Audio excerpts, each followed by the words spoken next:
എല്ലാവർക്കും യേശുക്രിസ്തുവിന്റെ നാമത്തിൽ വന്ദനം ചെല്ലുന്നു. എനിക്ക് പരിചയമുള്ള ഒത്തിരി മുഖമുണ്ടല്ലോ. ഏ?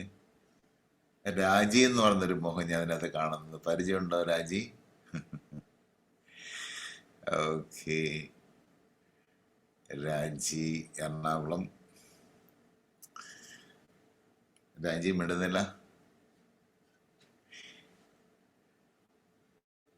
നല്ല പരിചയമുണ്ട് പാസ്റ്റർ. ക്രിസ്തുമനി praise Lord. ദൈവം അനുഗ്രഹിക്കട്ടെ. പ്രത്യേകിച്ച് ഈ കൂട്ടായ്മയിലേക്ക് എന്നെ ക്ഷണിച്ചതിന് ഞാൻ യേശുവിന്റെ നാമത്തിൽ നന്ദി പറയുന്നു. സാറാമ്മ ജെയിംസ് ഞാൻ കണ്ടിട്ടുണ്ടോ? ഞാൻ ഈ 2021 തൊട്ട് മിനിസിസ്റ്റർ ഈ കൂട്ടായ്മ വരുന്നുണ്ട്. ആഹാ. അന്നേരം ഞാൻ പാസ്റ്റർ ഞാൻ എന്നെ കണ്ടിട്ടുണ്ടോ? കണ്ടുണ്ട് പാസ്റ്റർ, നമ്മുടെ ഗ്രൂപ്പിൽ ഇപ്പോൾ എനിക്ക് മൂന്നാമത്തെ നാലാമത്തെ സൂം പ്ലാറ്റ്ഫോമിൽ കണ്ടിട്ടുണ്ട്. Okay okay.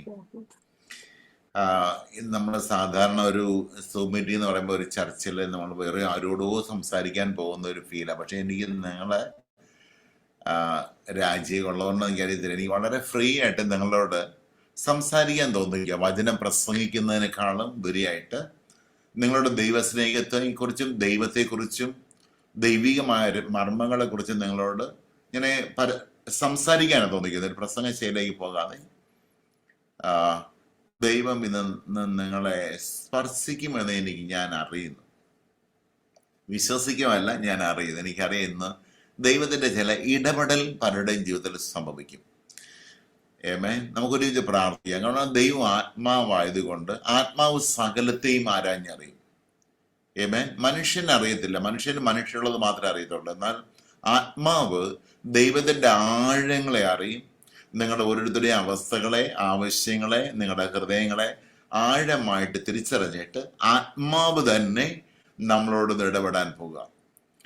എനിക്കറിയുന്ന ഈ മീറ്റിംഗിൽ ക്ഷണിക്കുന്നതിന് മുമ്പ് പ്രിയ സഹോദരിയുടെ ഉള്ളിൽ ദൈവം ഒരു ദർശനം കൊടുത്തിട്ടുണ്ട്. ഇതെന്തായിരിക്കണം സംഭവിക്കണം എന്നുള്ളത്. അത് തന്നെ ആയിരിക്കും ഇന്ന് നിവർത്തിക്കപ്പെടാൻ പോകുന്നത്. ഞാൻ വീണ്ടും പറയുന്നു, ആത്മാവ് സകലത്തെയും ആരാഞ്ഞറിയുന്നു. ഇതിന് ഈ ഡിവൈസിൽ ജോയിൻ ചെയ്തിരിക്കുന്നതും ഇനി ജോയിൻ ചെയ്യാൻ പോകുന്നതുമായ എല്ലാവരുടെ പേരിലും പരിശുദ്ധാത്മാവിന്റെ ഒരു ഭയങ്കരമായ ഒരു എൻകൗണ്ടർ പോലെ ഒരു ഇടപെടൽ സംഭവിക്കാൻ പോവാം. നമുക്ക് ഒരുമിച്ച് അതിനുവേണ്ടി പ്രാർത്ഥിക്കാം. കണ്ണടയ്ക്കാം, പ്രാർത്ഥിക്കാം. പിതാവേ, ഞങ്ങൾ അങ്ങേ സ്തുതിക്കുന്ന ദൈവമേ, ഞങ്ങൾ നന്ദിയോടെ ആരാധിക്കുന്നു. പരിശുദ്ധനായ ഞങ്ങളുടെ നല്ല ദൈവമേ, സ്വർഗീയ ഞങ്ങളുടെ പിതാവേ, അനുഗ്രഹിക്കപ്പെട്ട നല്ല സമയത്തിനായി ഞാൻ നന്ദി പറയുന്ന പച്ച പിതാവെ. പലയിടങ്ങളിലായിരുന്നുകൊണ്ട് കർത്താവെ, ഞങ്ങൾക്ക് ഒരുമിച്ച് ഇങ്ങനെ ഒരു ഡിവൈസിൽ കൂടെ ദൈവത്തിന്റെ സത്യങ്ങളെ, ദൈവത്തിന്റെ വചനത്തെ, ദൈവത്തിന്റെ രഹസ്യങ്ങളെ ഷെയർ ചെയ്യുവാൻ പിതാവ് ഞങ്ങൾക്ക് നൽകിയ ഭാഗ്യത്തിനായി ഞങ്ങൾ അങ്ങേ സ്തുതിക്കുന്നു.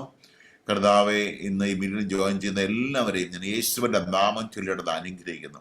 ഒരു വലിയ ദൈവപ്രവർത്തനത്തുണ്ടാകട്ടെ. ദൈവത്തിന്റെ മഹത്വം വെളിപ്പെടുത്തണമേ.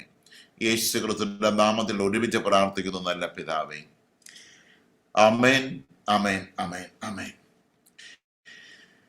ഓക്കെ, ഞാൻ നേരത്തെ പറഞ്ഞതുപോലെ ഞാൻ പ്രസംഗ ശൈലിയിലോ പ്രസംഗമായിട്ട് പറയാൻ ആഗ്രഹിക്കുന്നില്ല. നമ്മൾ ചില കാര്യങ്ങൾ ആഴമായ ചില ദൈവിക രഹസ്യങ്ങളിലേക്ക് നമുക്കൊന്ന് എൻ്റർ ചെയ്യാം. ഈ വചനം നമ്മുടെ ജീവിതത്തിൽ ദൈവശക്തിയായിട്ട് വ്യാപരിക്കും. ഞാൻ പ്രധാനമായിട്ട് ആഗ്രഹിക്കുന്നത്, കാരണം ഇത് എൻ്റെ അറിവ് ശരിയാണെങ്കിൽ 21 ദിവസത്തെ ഫാസ്റ്റിംഗ് പ്രെയർ ആണ്. ഇന്നത്ര ദിവസമാണ് 15. ഓക്കെ, 15ാമത്തെ ദിവസം. ഓക്കെ, അപ്പൊ 15. ഓക്കെ, ഇന്ന് ഞാൻ നിങ്ങളോട് അറിയിക്കാൻ ആഗ്രഹിക്കുന്നത് നമ്മുടെ വിളിയെക്കുറിച്ചും നമ്മുടെ തെരഞ്ഞെടുപ്പിനെ കുറിച്ചുള്ള ഉറപ്പ് നമ്മൾ വരുത്തുക എന്നുള്ളതാണ്. അതിന് ആധാരമായിട്ട് പത്രോസ് ലേഖനം എഴുതുമ്പോൾ വളരെ ഗൗരവമായിട്ട് തന്നെ പത്രോസ് എഴുതിയിരിക്കുന്ന 2 പത്രോസ് 1-ാം അധ്യായം അതിന്റെ 10ാം വാക്യത്തിൽ 10ഉം 11ഉം വായിക്കാൻ കുറച്ചുകൂടി വ്യക്തമാകെ ഇരിക്കുന്നത്, അതുകൊണ്ട് സഹോദരന്മാരെ എന്ന് പറഞ്ഞിട്ട്, അതുകൊണ്ടെന്ന് പറയുന്നത് മുകളിൽ കുറെ കാര്യങ്ങൾ എഴുതി വെച്ചിട്ട് പറയണം. അതുകൊണ്ട് സഹോദരന്മാരെ, നിങ്ങളുടെ വിളിയും, ഈ മലയാളത്തിലുള്ള സഹോദരന്മാരെ, ഇംഗ്ലീഷിൽ സഹോദരിമാരെ ഇരിക്കുന്നത്. അതുകൊണ്ട് നമുക്ക് ഒരുമിച്ച് ചിന്തിക്കാം. അതുകൊണ്ട് സഹോദരന്മാരിക്കണം, നമ്മളോട് അല്ലാന്ന് ചിന്തിക്കേണ്ട. നിങ്ങളുടെ വിളിയും തിരഞ്ഞെടുപ്പും ഉറപ്പാക്കുവാൻ അധികം ശ്രമിപ്പീൻ. ഇങ്ങനെ ചെയ്താൽ നിങ്ങൾ ഒരു നാളും ഇടറിപ്പോകാതെ നമ്മുടെ കർത്താവ് രക്ഷിതാവായ യേശു ക്രിസ്തുവിന്റെ നിത്യരാജ്യത്തിലേക്കുള്ള പ്രവേശനം ധാരാളമായിട്ട് ലഭിക്കും. ഇത് വളരെ ഗൗരവമുള്ളൊരു വിഷയമാണ്. കാരണം ഒരു ക്രിസ്ത്യാനി ഇടറുവാൻ വ്യവസ്ഥയില്ല.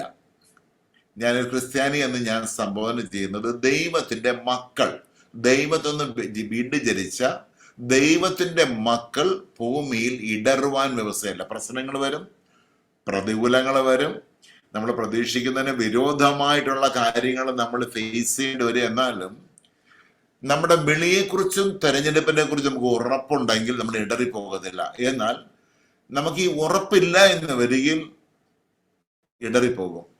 അപ്പൊ എന്റെ ചോദ്യം, എന്തുകൊണ്ടാണ് ഒരു ദൈവ പൈതൽ, ഒരു ദൈവ മകൾ അല്ലെങ്കിൽ മകൻ ഇടറിപ്പോകുന്നതിന്റെ പ്രധാന കാരണം ബൈബിൾ പറയുന്നത് നമ്മുടെ വിളിയെക്കുറിച്ചും തെരഞ്ഞെടുപ്പിനെ കുറിച്ചുള്ള ഉറപ്പില്ലായിട്ടാണ്. അപ്പൊ ആ ഒരു ഭാഗത്തേക്കാണ് ഞാനിന്ന് നമ്മുടെ ശ്രദ്ധ കൂടുതൽ കൊണ്ടുവരാൻ ഞാൻ ആഗ്രഹിക്കുന്നത്. ഇത് നമ്മളിലേക്ക് അറിഞ്ഞു വരുമ്പോൾ, ഈ സത്യം നമ്മൾ അറിയുമ്പോൾ, കാരണം ഇത് ഞാൻ പ്രസംഗിക്കുന്നത് ജീവനുള്ള വചനം, അല്ലെ ദൈവത്തിന്റെ വായുന്ന പുറപ്പെട്ട വചനമാണ്. ഈ വചനം നമ്മൾ കേട്ടുകൊണ്ടിരിക്കുമ്പോൾ തന്നെ നമ്മുടെ ജീവിതത്തിൽ എവിടെയൊക്കെയാണ് അതിൻ്റെ തടസ്സം എന്ന് പറഞ്ഞാൽ അത് മാറിപ്പോകും. ഏമേൻ. ഈ ബൈബിളിൽ വാക്യമുണ്ട്, ആരും ഓടിക്കാതെ ദുഷ്ടൻ ഓടിപ്പോന്ന് പറഞ്ഞ പോലെ ദൈവമക്കളുടെ ജീവിതത്തിൽ ഇടർച്ചല കൊണ്ടിടുന്ന അല്ലെങ്കിൽ പതർച്ച കൊണ്ടിടുന്നതെല്ലാം ഇന്ന് മാറിപ്പോയിട്ട് ഒരു ഭയങ്കരമായ ഒരു ഫ്രീഡം നമ്മുടെ ആത്മമനുഷ്യനകത്ത് ഇന്ന് ഉറപ്പായിട്ടും സംഭവിക്കും. നമ്മൾ ഇതിന്റെ 1-ാം വാക്യത്തോട്ട് വായിക്കണേ ഒരു സമയം എടുക്കും. അതിന്റെ 3-ാം വാക്യത്തോട്ട് വായിക്കണേ കാണുന്നത്, തന്റെ മഹത്വത്താലും തന്റെ വീര്യത്താലും നമ്മെ വിളിച്ചവന്റെ പരിജ്ഞാനത്താൽ തന്റെ ദിവ്യശക്തി, ദൈവത്തിന്റെ ദിവ്യമായ ശക്തിയാണ് നമ്മുടെ ജീവനും നമ്മുടെ ഭക്തിക്കും ആവശ്യമായതെല്ലാം നൽകിയിരിക്കുന്ന ഒന്നാണ്. അതായത് നമ്മൾ വിളിച്ചതാരാ? ഇവിടെ കാണുന്നത് വിളിയും തെരഞ്ഞെടുപ്പ് ഉറപ്പാക്കാനാ.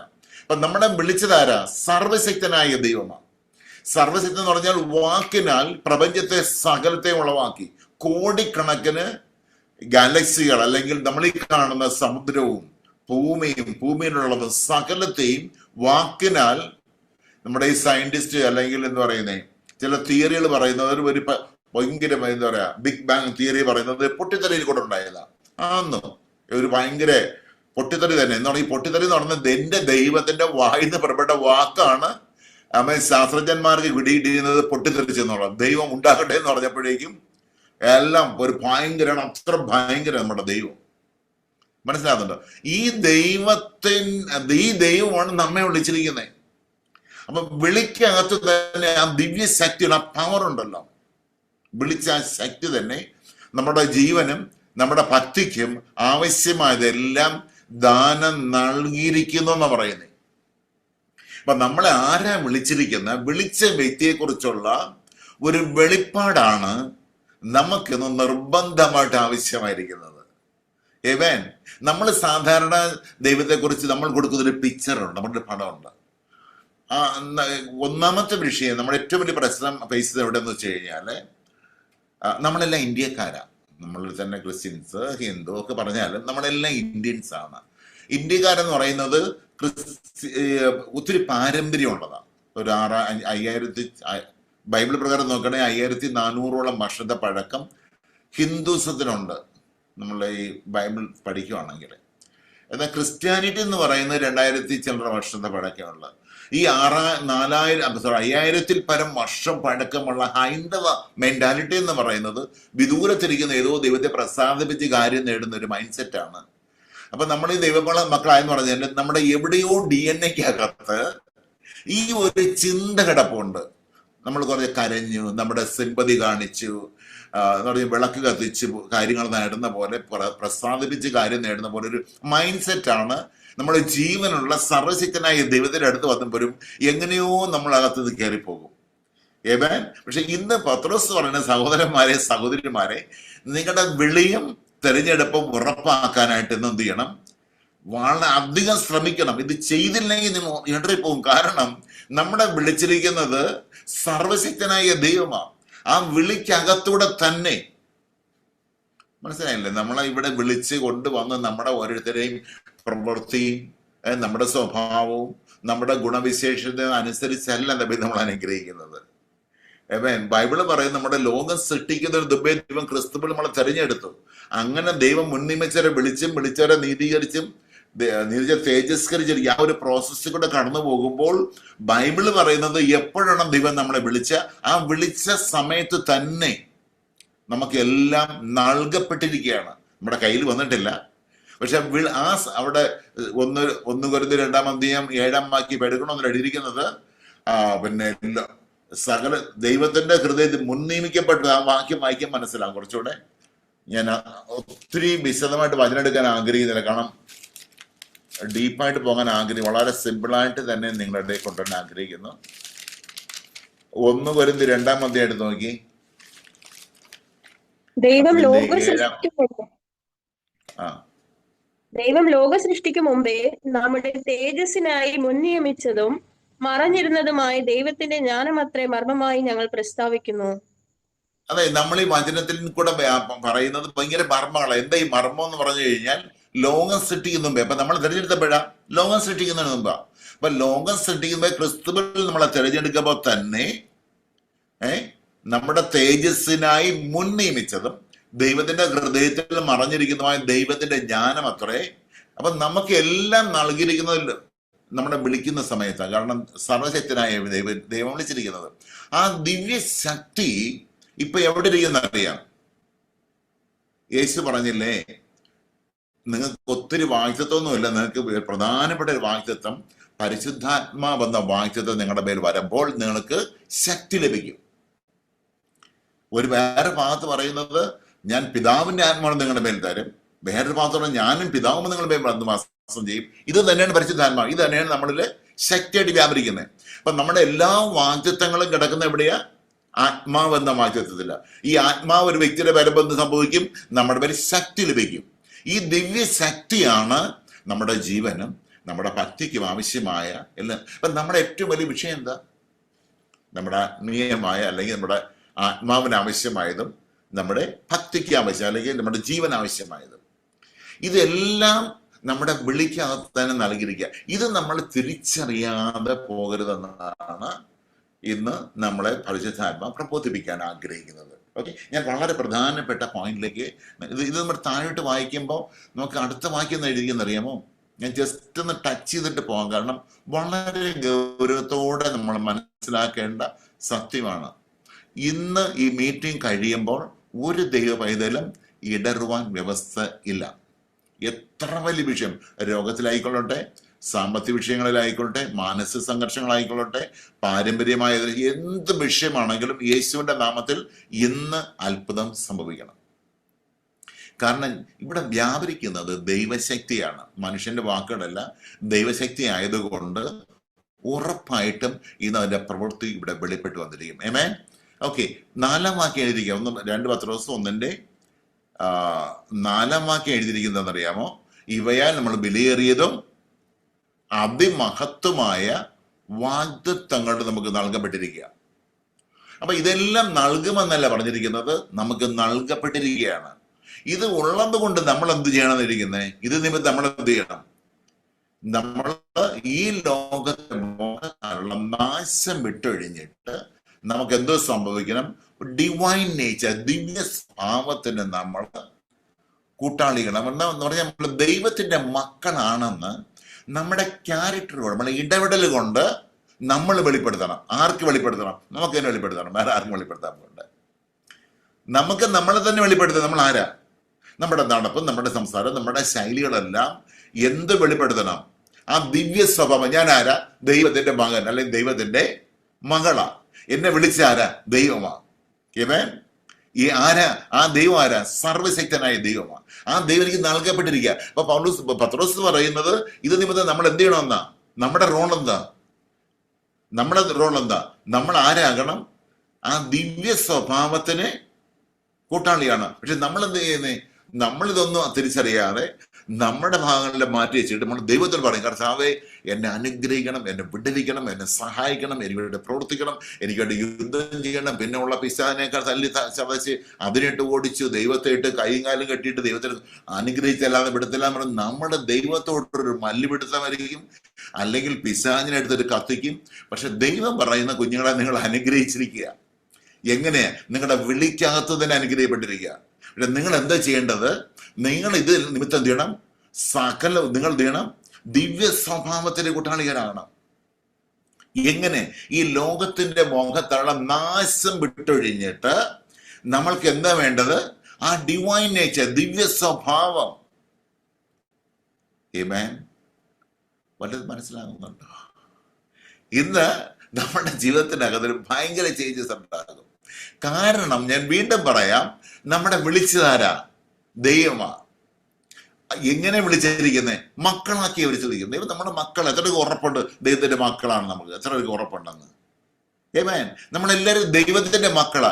ദൈവത്തിന്റെ മക്കളാണെങ്കിൽ ആരെ പോലെ ഇരിക്കണം? പൂച്ചയുടെ കുഞ്ഞുങ്ങൾ പൂച്ചയെ പോലെ ഇരിക്കുന്നത്, കോഴിയുടെ കുഞ്ഞുങ്ങൾ കോഴിയെ പോലെ ഇരിക്കുന്നത്. നമ്മൾ ദൈവത്തിന്റെ മക്കളായതുകൊണ്ട് നമ്മൾ ആദ്യം ആദാമിൽ ജനിച്ചതുകൊണ്ടാണ് ഈ ഒരു നേച്ചർ വന്നത്. എന്നാൽ വീണ്ടും ജനിച്ചപ്പോ നമ്മുടെ ഷേപ്പ് മാറണ്ട, പക്ഷെ നമ്മുടെ എന്ത് ചെയ്യണം?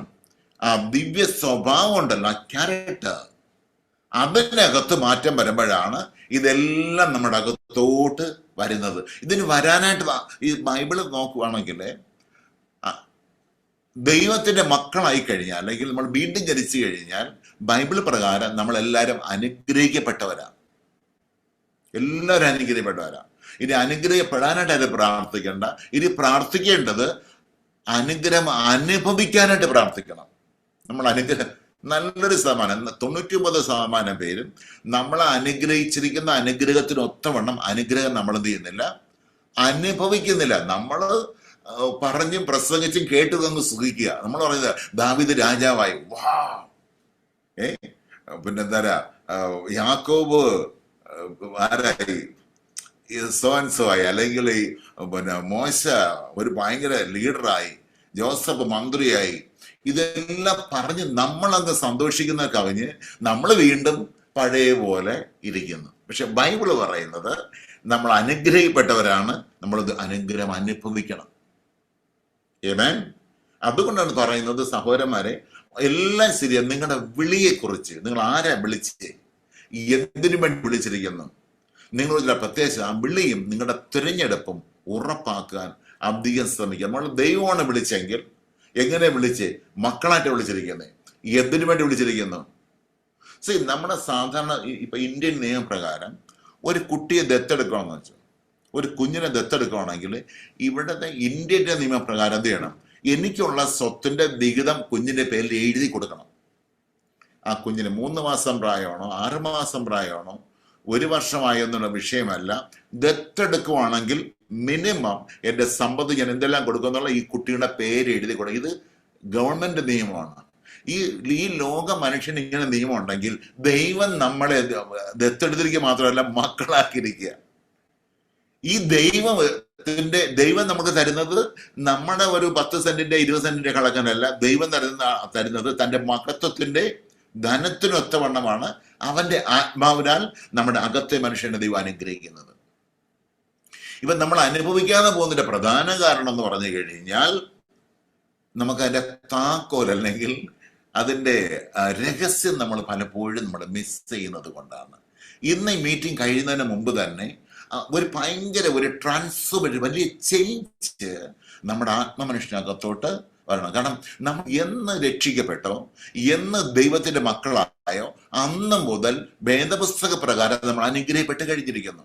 എന്നാൽ കള്ളൻ വരുന്നത് മോഷ്ടിക്കുവാനും അറക്കുവാനും മുടിക്കുവാനായിട്ടാണ്. അവൻ തന്ത്രപൂർവം വളരെ കൗശലത്തോടുകൂടെ ഏദൻ തോട്ടം മുതൽ ദൈവത്തിന്റെ സ്വരൂപത്തിനും സാദൃശ്യത്തിലുള്ള ആദാമിനെയും ഹവ്വയും വരെ പ്രലോഭനം കൊണ്ട് തെറ്റിച്ചു കളഞ്ഞു. യേശുവിനെ പ്രലോഭിക്കാൻ വന്നെങ്കിലും നടന്നില്ല. യേശുവിന്റെ അടുത്ത് പറഞ്ഞു, കല്ലപ്പമാകും നീ ചാടിയ ദൂതൻ കാക്കും, എല്ലാം യേശുവിനെ നടന്നില്ല.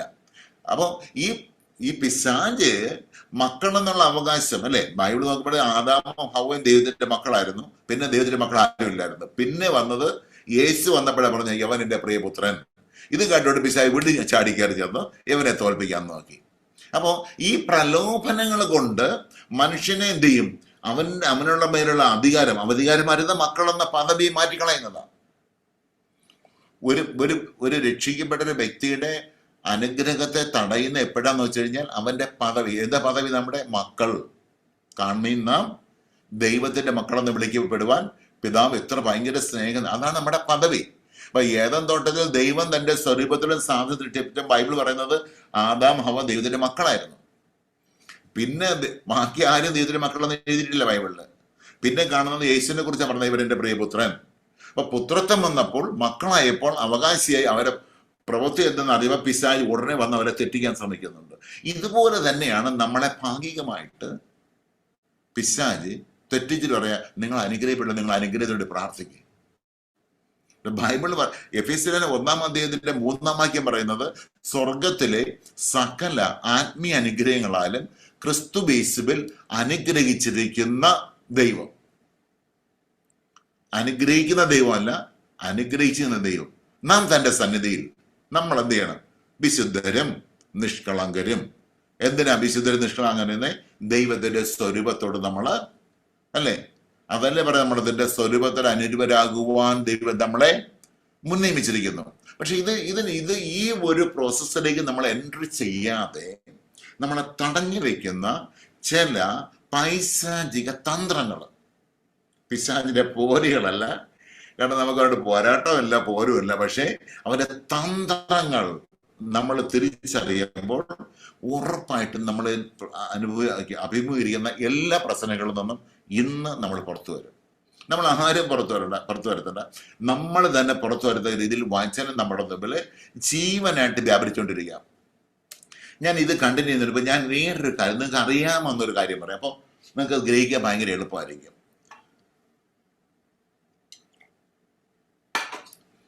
ഞാനൊരു ചരിത്ര സംഭവം പറയാം. ബൈബിളിലെ ഒരു ചരിത്ര സംഭവം കേൾക്കുമ്പോൾ നമുക്ക് കുറച്ചും കൂടെ മനസ്സിലാകും.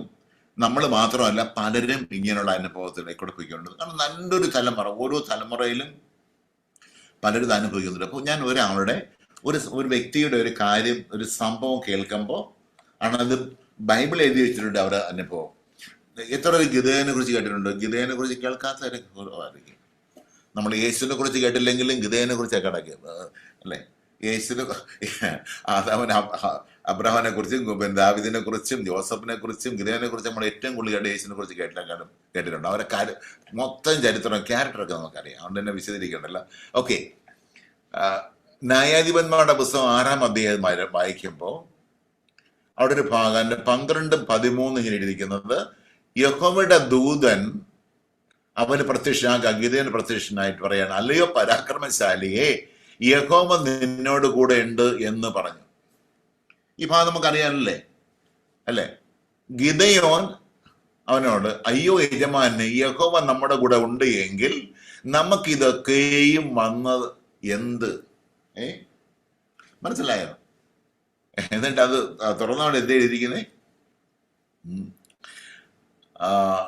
നമ്മുടെ പിതാക്കന്മാർ നമ്മോട് അറിയിച്ചിട്ടുള്ള അവന്റെ അത്ഭുതങ്ങളും എവിടെ? ഇപ്പോൾ യഹോവ നമ്മെ ഉപേക്ഷിച്ചു മിദ്യാന്യരുടെ കയ്യിൽ ഏൽപ്പിച്ചിരിക്കുന്നുവല്ലോ എന്ന് പറഞ്ഞു. നോക്കിയേ, ഒരു ഗതികേട് കണ്ടോ? ഞാനിപ്പോ പറഞ്ഞുകൊണ്ടിരിക്കുന്നേക്കാളും ഭയങ്കര വാക്യത്വം കേട്ട അല്ലേ ഈ ഗിദെയോൻ എന്ന് പറഞ്ഞ ആരാ? മിദ്യാന്യരുടെ കയ്യിൽ നിന്നും ദൈവത്തിന്റെ ജനത്തെ വെടിവെക്കുവാൻ ദൈവം തെരഞ്ഞെടുത്തിട്ട് ഭയങ്കര ശക്തനായ അഭിഷിക്തനായ മനുഷ്യനാണ് അല്ലേ. ഭയങ്കര അധികാരമുള്ള നമ്മളെക്കാളും വാക്യത്വമായി പറയാം, ഇല്ല എങ്കിൽ പറയാം. നമ്മൾ അവരെ പുകഴ്ത്തിക്കൊണ്ടിരിക്കുക, അയ്യോ ദാവീദ് ഭയങ്കരനാ, അല്ലെ ജോസഫ് ഭയങ്കരനാ. അതിനേക്കാളും ദാവീദ് പറയുന്നത് നമ്മളെ കുറിച്ചാണ് ദാവീദ് വർണ്ണിക്കുന്നത്. ലംഘനം ക്ഷമിച്ച് പാവം മറച്ച് കിട്ടിയ മനുഷ്യൻ നമ്മളെ കുറിച്ച് വർണ്ണിക്കുമ്പോൾ നമ്മൾ അങ്ങോട്ട് നോക്കിക്കൊണ്ടിരിക്കുക. അപ്പോ ഇവിടെ ഗിദെയോൻ ആരാ? ദൈവം തെരഞ്ഞെടുത്ത വ്യക്തിയാ. എന്തിനു വേണ്ടിയിട്ടാ? ദൈവത്തിന്റെ ജനത്തെ വിടുവിക്കാൻ. ആരുടെ കയ്യിൽ നിന്നാ?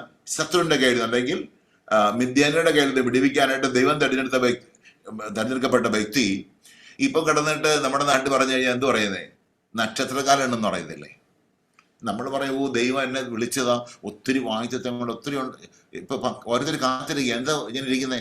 കുഴപ്പമില്ല, വായിച്ചത്വം ഉണ്ട് പാസ്റ്ററെ, ഒത്തിരി ദൂത് കേട്ടിട്ടുണ്ട്, വായിച്ചത്വം ഉണ്ട്. ഇത് കേട്ട് എത്ര പേര് ഞാൻ വെറുതെ ഇരിക്കുന്നത്. കാര്യം നമ്മളിനി എത്ര വായിച്ചത്വം എന്ന് പറഞ്ഞു കഴിഞ്ഞാലും നമ്മൾ ആ ദിവ്യ സ്വഭാവത്തിൽ, ആ ഒരു ദൈവത്തിന്റെ വിളിക്കകത്തും തെരഞ്ഞെടുപ്പിനകത്തുമുള്ള വെളിപ്പാട് നമുക്ക് വന്നില്ലെങ്കിൽ നമ്മൾ ഇടഞ്ഞ് ഇങ്ങനെ കിടക്കത്തേ ഉള്ളൂ. സമയങ്ങൾ വെറുതെ വേസ്റ്റ് ആക്കത്തേ ഉള്ളൂ. ഈ മനുഷ്യന് പറയാണ് ഭയങ്കര തെരഞ്ഞെടുപ്പുള്ള വ്യക്തിയാ. കാര്യങ്ങളെല്ലാം ഉണ്ട്, ദൈവത്തിന്റെ അത്ഭുതവും കാര്യങ്ങളെല്ലാം സാക്ഷ്യം കേട്ട് വാക്യത്വം കേട്ടിരിക്കുകയാണ്. അപ്പോൾ ഈ സമയത്താണ് ഒരാളെന്ന് പറയാണ് എന്താ, അല്ലയോ പരാക്രമശാലി. എന്താ പരാക്രമശാലി? പേടിച്ചിട്ടേ.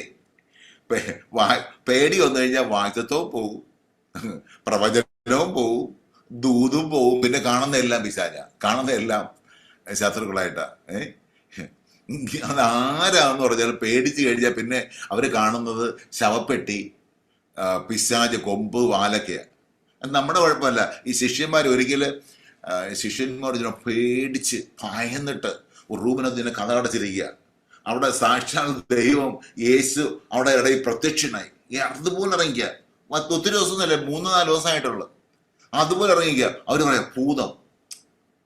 ഭയം വന്നു കഴിഞ്ഞാൽ എല്ലാവരും പിന്നെ കാണുന്നത്, നിങ്ങൾ നോക്കി, സാധാരണ ഒരു മരണമൊക്കെ നടക്കുകയാണെങ്കിൽ നമ്മുടെ കുടുംബത്തിൽ ഒരു മരണമോ ഒരു പ്രശ്നം വന്നു കഴിഞ്ഞാൽ പിന്നെ എല്ലാ പ്രവാചകന്മാരും പറയും അടുത്തൊരു മരണം കാണുന്നുണ്ടല്ലോ, ഒരു ശവപ്പെട്ടി ഇവിടെ പോകുന്ന കാണുന്നുണ്ടല്ലോ, ഒരു അനർത്ഥം കാണുന്നുണ്ടല്ലോ, അല്ലേ? ഇപ്പൊ നമ്മൾ പെട്ടെന്നൊരു സംഭവം ഉണ്ടായി കഴിഞ്ഞാൽ ഉടനെ എല്ലാ പ്രവാചകന്മാരും, കാരണം അവരെ മനസ്സിൽ അത് മാത്രമേ വരത്തുള്ളൂ. ഈ ഭയം കയറി കഴിഞ്ഞാൽ, അതല്ലേ യേശു കടലിൽ കൂടെ നടന്നു വന്നപ്പോഴത്തേക്കും പറഞ്ഞതല്ലേ ഭൂതം എന്ന് പറഞ്ഞ് പേടിച്ചു പോയി. കാരണം ഭയങ്കര കോളും, അവരെ കൺട്രോൾ പോയി കിടക്കുക. അവരുടെ ആശ നഷ്ടപ്പെട്ട യേശുവിനെ കാണുമ്പോൾ പറയാം ഭൂതം ഭൂതം ഭൂതം. അപ്പോൾ ഈ ഭയപ്പെട്ടിരിക്കുന്ന സമയത്താണ് ദൈവദൂതൻ പറയാം, അല്ലയോ പരാക്രമശാലിയെ. എന്താ പരാക്രമശാലിയെ എന്ന് പറഞ്ഞിട്ട് യഹോവ നിന്റെ കൂടെ ഉണ്ടെന്ന്. യഹോവ നമ്മുടെ കൂടെ ഉണ്ട്. ഈ കുറേ നാളുകളായി പ്രസംഗം കേട്ട് അത് ആരും നോക്കും. ഈ നമ്മുടെ ഈ സാധനം ഇപ്പോഴില്ല, പണ്ട് ഈ കോവിഡ് സമയത്തൊക്കെ സൂമിലൊക്കെ ആൾക്കാർ ഇങ്ങനെ കയറുമായിരുന്നു. അപ്പോൾ ഞാൻ ഈ ജനങ്ങൾ ആ സമയത്ത് ഞാൻ ദൂത് പ്രവചിക്കും ഭയങ്കരമായിട്ട്. കാരണം എനിക്കറിയാം അവർ ഈ മുങ്ങിച്ചാവാൻ പോകുന്നവരും കച്ചേത്തൊരു കണ്ടുപിടിക്കുന്ന പറഞ്ഞമാര് ഒന്നും കിട്ടിയില്ലെങ്കിൽ ദൂത് കേൾക്കുമ്പോൾ സമാധാനം. കാരണം എല്ലാവരും ഈ എന്താ പറയുക, മൈൻഡ് ഭയങ്കര ഡൗൺ ആയിട്ടിരിക്കുന്ന സമയത്ത് എല്ലാവരും ഈ എന്താ പറയുന്നത് ടോട്ടലി അങ്ങ് ഒരു കണ്ടീഷൻ നിൽക്കുക. അവർക്കൊന്നും കിട്ടിയില്ലെങ്കിലും ദൈവം കൂടെ ഉണ്ടെന്ന് പറയാൻ പറ്റും ആശ. അതുകൊണ്ട് ആ സമയത്ത് ഞാൻ പ്രവചനം പറയുള്ളൂ. ആ പ്രവചനം പറയുന്ന സമയത്ത് പെട്ടെന്ന് പടപടപടാന്നെയും ഒരു വീഡിയോ ഓൺ ചെയ്യും. ഇപ്പോൾ ഉള്ളൊരു ഇതിനകത്ത് പലരും വീഡിയോ ഉണ്ട് ഇരിക്കുന്നതെന്ന് പറഞ്ഞു കഴിഞ്ഞാൽ പ്രവചനം പറഞ്ഞാൽ ഉറപ്പായിട്ട് വരും. ഇത് സംഭവം എന്ന് പറഞ്ഞു കഴിഞ്ഞാൽ എനിക്ക് സെയിം പ്രവചിക്കാനായിട്ട് വീഡിയോ ആണ് നിർബന്ധമല്ല. എനിക്കിപ്പോ ഈ ജെസ്സി എന്ന് പറഞ്ഞ സഹോദരിക്ക് പ്രവചിക്കാൻ എനിക്ക് ആത്മാവിൽ കാണാം. നമ്മുടെ ഈ ബ്ലാക്ക് എന്ന് പറഞ്ഞാൽ എനിക്ക് സ്പിരിറ്റിൽ കാണാനായിട്ട് കഴിയും. അതുകൊണ്ട് വീഡിയോ ആണ് നിർബന്ധമല്ല. പക്ഷെ മെസ്സേജ് നമ്മുടെ അകത്ത് റിസീവ് ചെയ്യണമെങ്കിൽ ഉറപ്പായിട്ട് നമ്മൾ വീഡിയോ ഓൺ ചെയ്യുന്നത് നല്ലതായിരിക്കും. ഞാൻ പറഞ്ഞിട്ട് സാരം, ആ സമയങ്ങളിലൊക്കെ ഒരു ഡെലിവറൻസിന് വേണ്ടി കാത്തിരിക്കുന്ന ഒരു സമയമുണ്ടല്ലോ, അപ്പോഴും ദൂത് കേൾക്കുന്ന സന്തോഷമായി. പക്ഷെ അതൊരു പെർമനന്റ് അല്ല. ഇപ്പൊ ഇരിക്കുന്ന സമയം എന്ന് പറഞ്ഞാൽ ഇത് പറയാണ്, അല്ലയോ പരാക്രമശാലിയെ, യഹോവ നിന്നോട് കൂടെ ഉണ്ട്. അപ്പൊ ഇദ്ദേഹം പറഞ്ഞ ഒരു കാര്യമല്ല, ദൂതെല്ലാം കേട്ട് കേട്ട് കേട്ട് മടുത്തിരിക്കുകയാണ്. നമ്മുടെ പിതാക്കന്മാരുടെ ചെയ്ത അത്ഭുതങ്ങളൊക്കെ നമ്മൾ കേട്ടത് എല്ലാം എൻ്റെ അടുത്ത് വരുന്നവരും പോകുന്നവരെല്ലാം തലേ കഴിച്ച് പ്രവചിച്ചിട്ടുണ്ട്, അല്ലെ? നമ്മൾ ചിന്തിച്ച് നോക്കി, ഈ മോശയെ പോലെ ദൂത് കേട്ട ആരും ഇല്ലായിരുന്നു കുഞ്ഞിനെ. കാരണം രണ്ടുപേരും പ്രവചിക്കുമായിരുന്നു, ചേച്ചിയും പ്രവചിക്കുമായിരുന്നു, ചേട്ടനും. അഹരോനും പ്രവചിക്കുമായിരുന്നു, മിരിയാം പ്രവചിക്കുമായിരുന്നു. അവിടെ നല്ലൊരു ഫാമിലി ജനിച്ചുള്ളവരാണ്. അവർ പറഞ്ഞു, നിന്നെ ഇവിടെ നിർത്തിയിരിക്കുന്നത് നീ ഇവിടുത്തെ കൊട്ടാരത്തിലെ ആളല്ല, നീ ആരും അവരെ വിടുവിക്കണം, എല്ലാം കേട്ടുന്ന. പക്ഷെ ഒരു സമയപ്പെടുത്തി എല്ലാം പോയിട്ട് അവസാനം കാട്ടിക്കിടന്ന് അലയുന്ന സമയത്ത് ആദ്യത്തെ 5 വർഷമൊക്കെ പുള്ളി വിചാരിച്ച് ഇപ്പൊ തിരിച്ചു വരുമ്പോ തരിക. ഒരു 5-10 വർഷം കഴിയുമ്പോൾ എല്ലാം പോയി. എല്ലാവരും 20 വർഷമൊക്കെ ആയതിനു ശേഷം ആരെങ്കിലും ദൂത് പറഞ്ഞു നോക്കി, അടി ഉറപ്പാണ്. മോശയുടെ അടി എന്ന് പറഞ്ഞാൽ നമ്മളെ പോലെ ഒന്നല്ല, ഒറ്റ അടിക്ക് ഒരുത്തന്നെ കൊന്നളയും. കാരണം ഉള്ള ദൂതിന്റെയും പ്രവചനത്തിന്റെയും ഒക്കെ സമയം കഴിഞ്ഞു. നമ്മൾ കുറെ നാളൊക്കെ കാത്തിരിക്കും, ഇപ്പൊ കിട്ടും. പിന്നെ അത് പറയുമോ ഇതൊക്കെ കള്ളം പാര, ചുമ്മാ പറയാന്ന് പറയും. ഈ സമയത്ത് അങ്ങനെ ചേച്ചി ഒന്ന് ദൂത് പറഞ്ഞ അവർ പിന്നെ വഴക്ക് നടക്കത്താണ്. നീ ആവശ്യമില്ലാതെ അവിടെ മിസ്ലൈമിനെ അടിച്ച് കൊന്നിട്ടല്ല നിനക്ക് പ്രശ്നം ഉണ്ടായത്, നീയല്ലേ ദൂത് പറഞ്ഞത്, നിന്നെ അങ്ങനെ ആകും. അപ്പൊ നീ വെറുതെ പ്രശ്നം ഉണ്ടാകും. കാരണം ഇവിടെ ദൈവമൊന്നും ഇല്ല എന്നുള്ള കൺക്ലൂഷൻ വന്നിട്ട്. കാരണം ഈ സമയത്ത് ഈ ദാവീദൊക്കെ വെറുതെ ദാവീദിനെ പിടിച്ച് കാട്ടിൽ നിന്ന് കൊണ്ടുവന്ന് തലയിൽ അഭിഷേക തൈലം വന്ന് ഒഴിച്ച് രാജാവാക്കി വെച്ചെന്ന് പറഞ്ഞു. ഇപ്പൊ കാട്ടിൽ കിടന്ന് പേപ്പട്ടിയാണ് കിടന്നുകൊണ്ട് ഈ ഭ്രാന്തന്മാരണക്ക് വേഷം കെട്ടി നടക്കുക. ഒരു ഗതിയില്ല. ഇതേ മര്യാദയ്ക്ക് കാട്ടിൽ കിടന്ന ഏതോ ഒരു മനുഷ്യൻ വന്ന് തലയിൽ തൈലം ഒഴിച്ചിട്ട് വായ്ത്തത്വം ദൂതും കേട്ട് മടുത്തു. പറയാം, ഞാൻ ഒരിക്കൽ അവനെ ചാവും, കൊല്ലും, ദാരിദ്ര്യനെ കയറി ഞാൻ വാചകം. നാളെ ചില സമയങ്ങളിൽ നമ്മുടെ ജീവിതത്തിൽ ഇങ്ങനെയുള്ള സാഹചര്യം വരുമ്പോഴാണ് പുതിയ നിയമം എന്ന് പറയുന്നത് ഭയങ്കര. കാരണം നമ്മുടെ 1 കൊരിന്ത്യർ 10-ാം അധ്യായത്തിൽ എഴുതി വെച്ചിരിക്കുന്നത് അവരൊക്കെ ദൃഷ്ടാന്തമായി സംഭവിച്ചത് ഈ അന്ത്യകാലത്ത് വന്ന നമുക്കോ ഇത് ബുദ്ധിപദേശമായിട്ട് ഭവിച്ചിരിക്കുക. ഞാൻ വാക്കിയെടുക്കണമെന്നില്ല, നമ്മുടെ 1 കൊരിന്ത്യർ 10-ാം അധ്യായം വായിച്ചു കഴിയും മൊത്തം അതിനകത്തിരിക്കുക. അവരെല്ലാവരും നമ്മളെ പോലെ സ്നാനപ്പെട്ടവരാ, മേഘത്തിന് കീഴാണ് എല്ലാം പറഞ്ഞ് വന്നിട്ടാണ് പറയുന്നത് അവർക്ക് സംഭവിച്ചത്. അപ്പോൾ അവരുടെ ജീവിതത്തിൽ എല്ലാം സംഭവിച്ചത് നമുക്ക് വരണം നിർബന്ധമില്ല. നമ്മളെ കുറിച്ച് പറയുന്നത് നിങ്ങളുടെ വിളിയും നിങ്ങളുടെ തിരഞ്ഞെടുപ്പ് നിങ്ങൾ ഉറപ്പാക്കുക.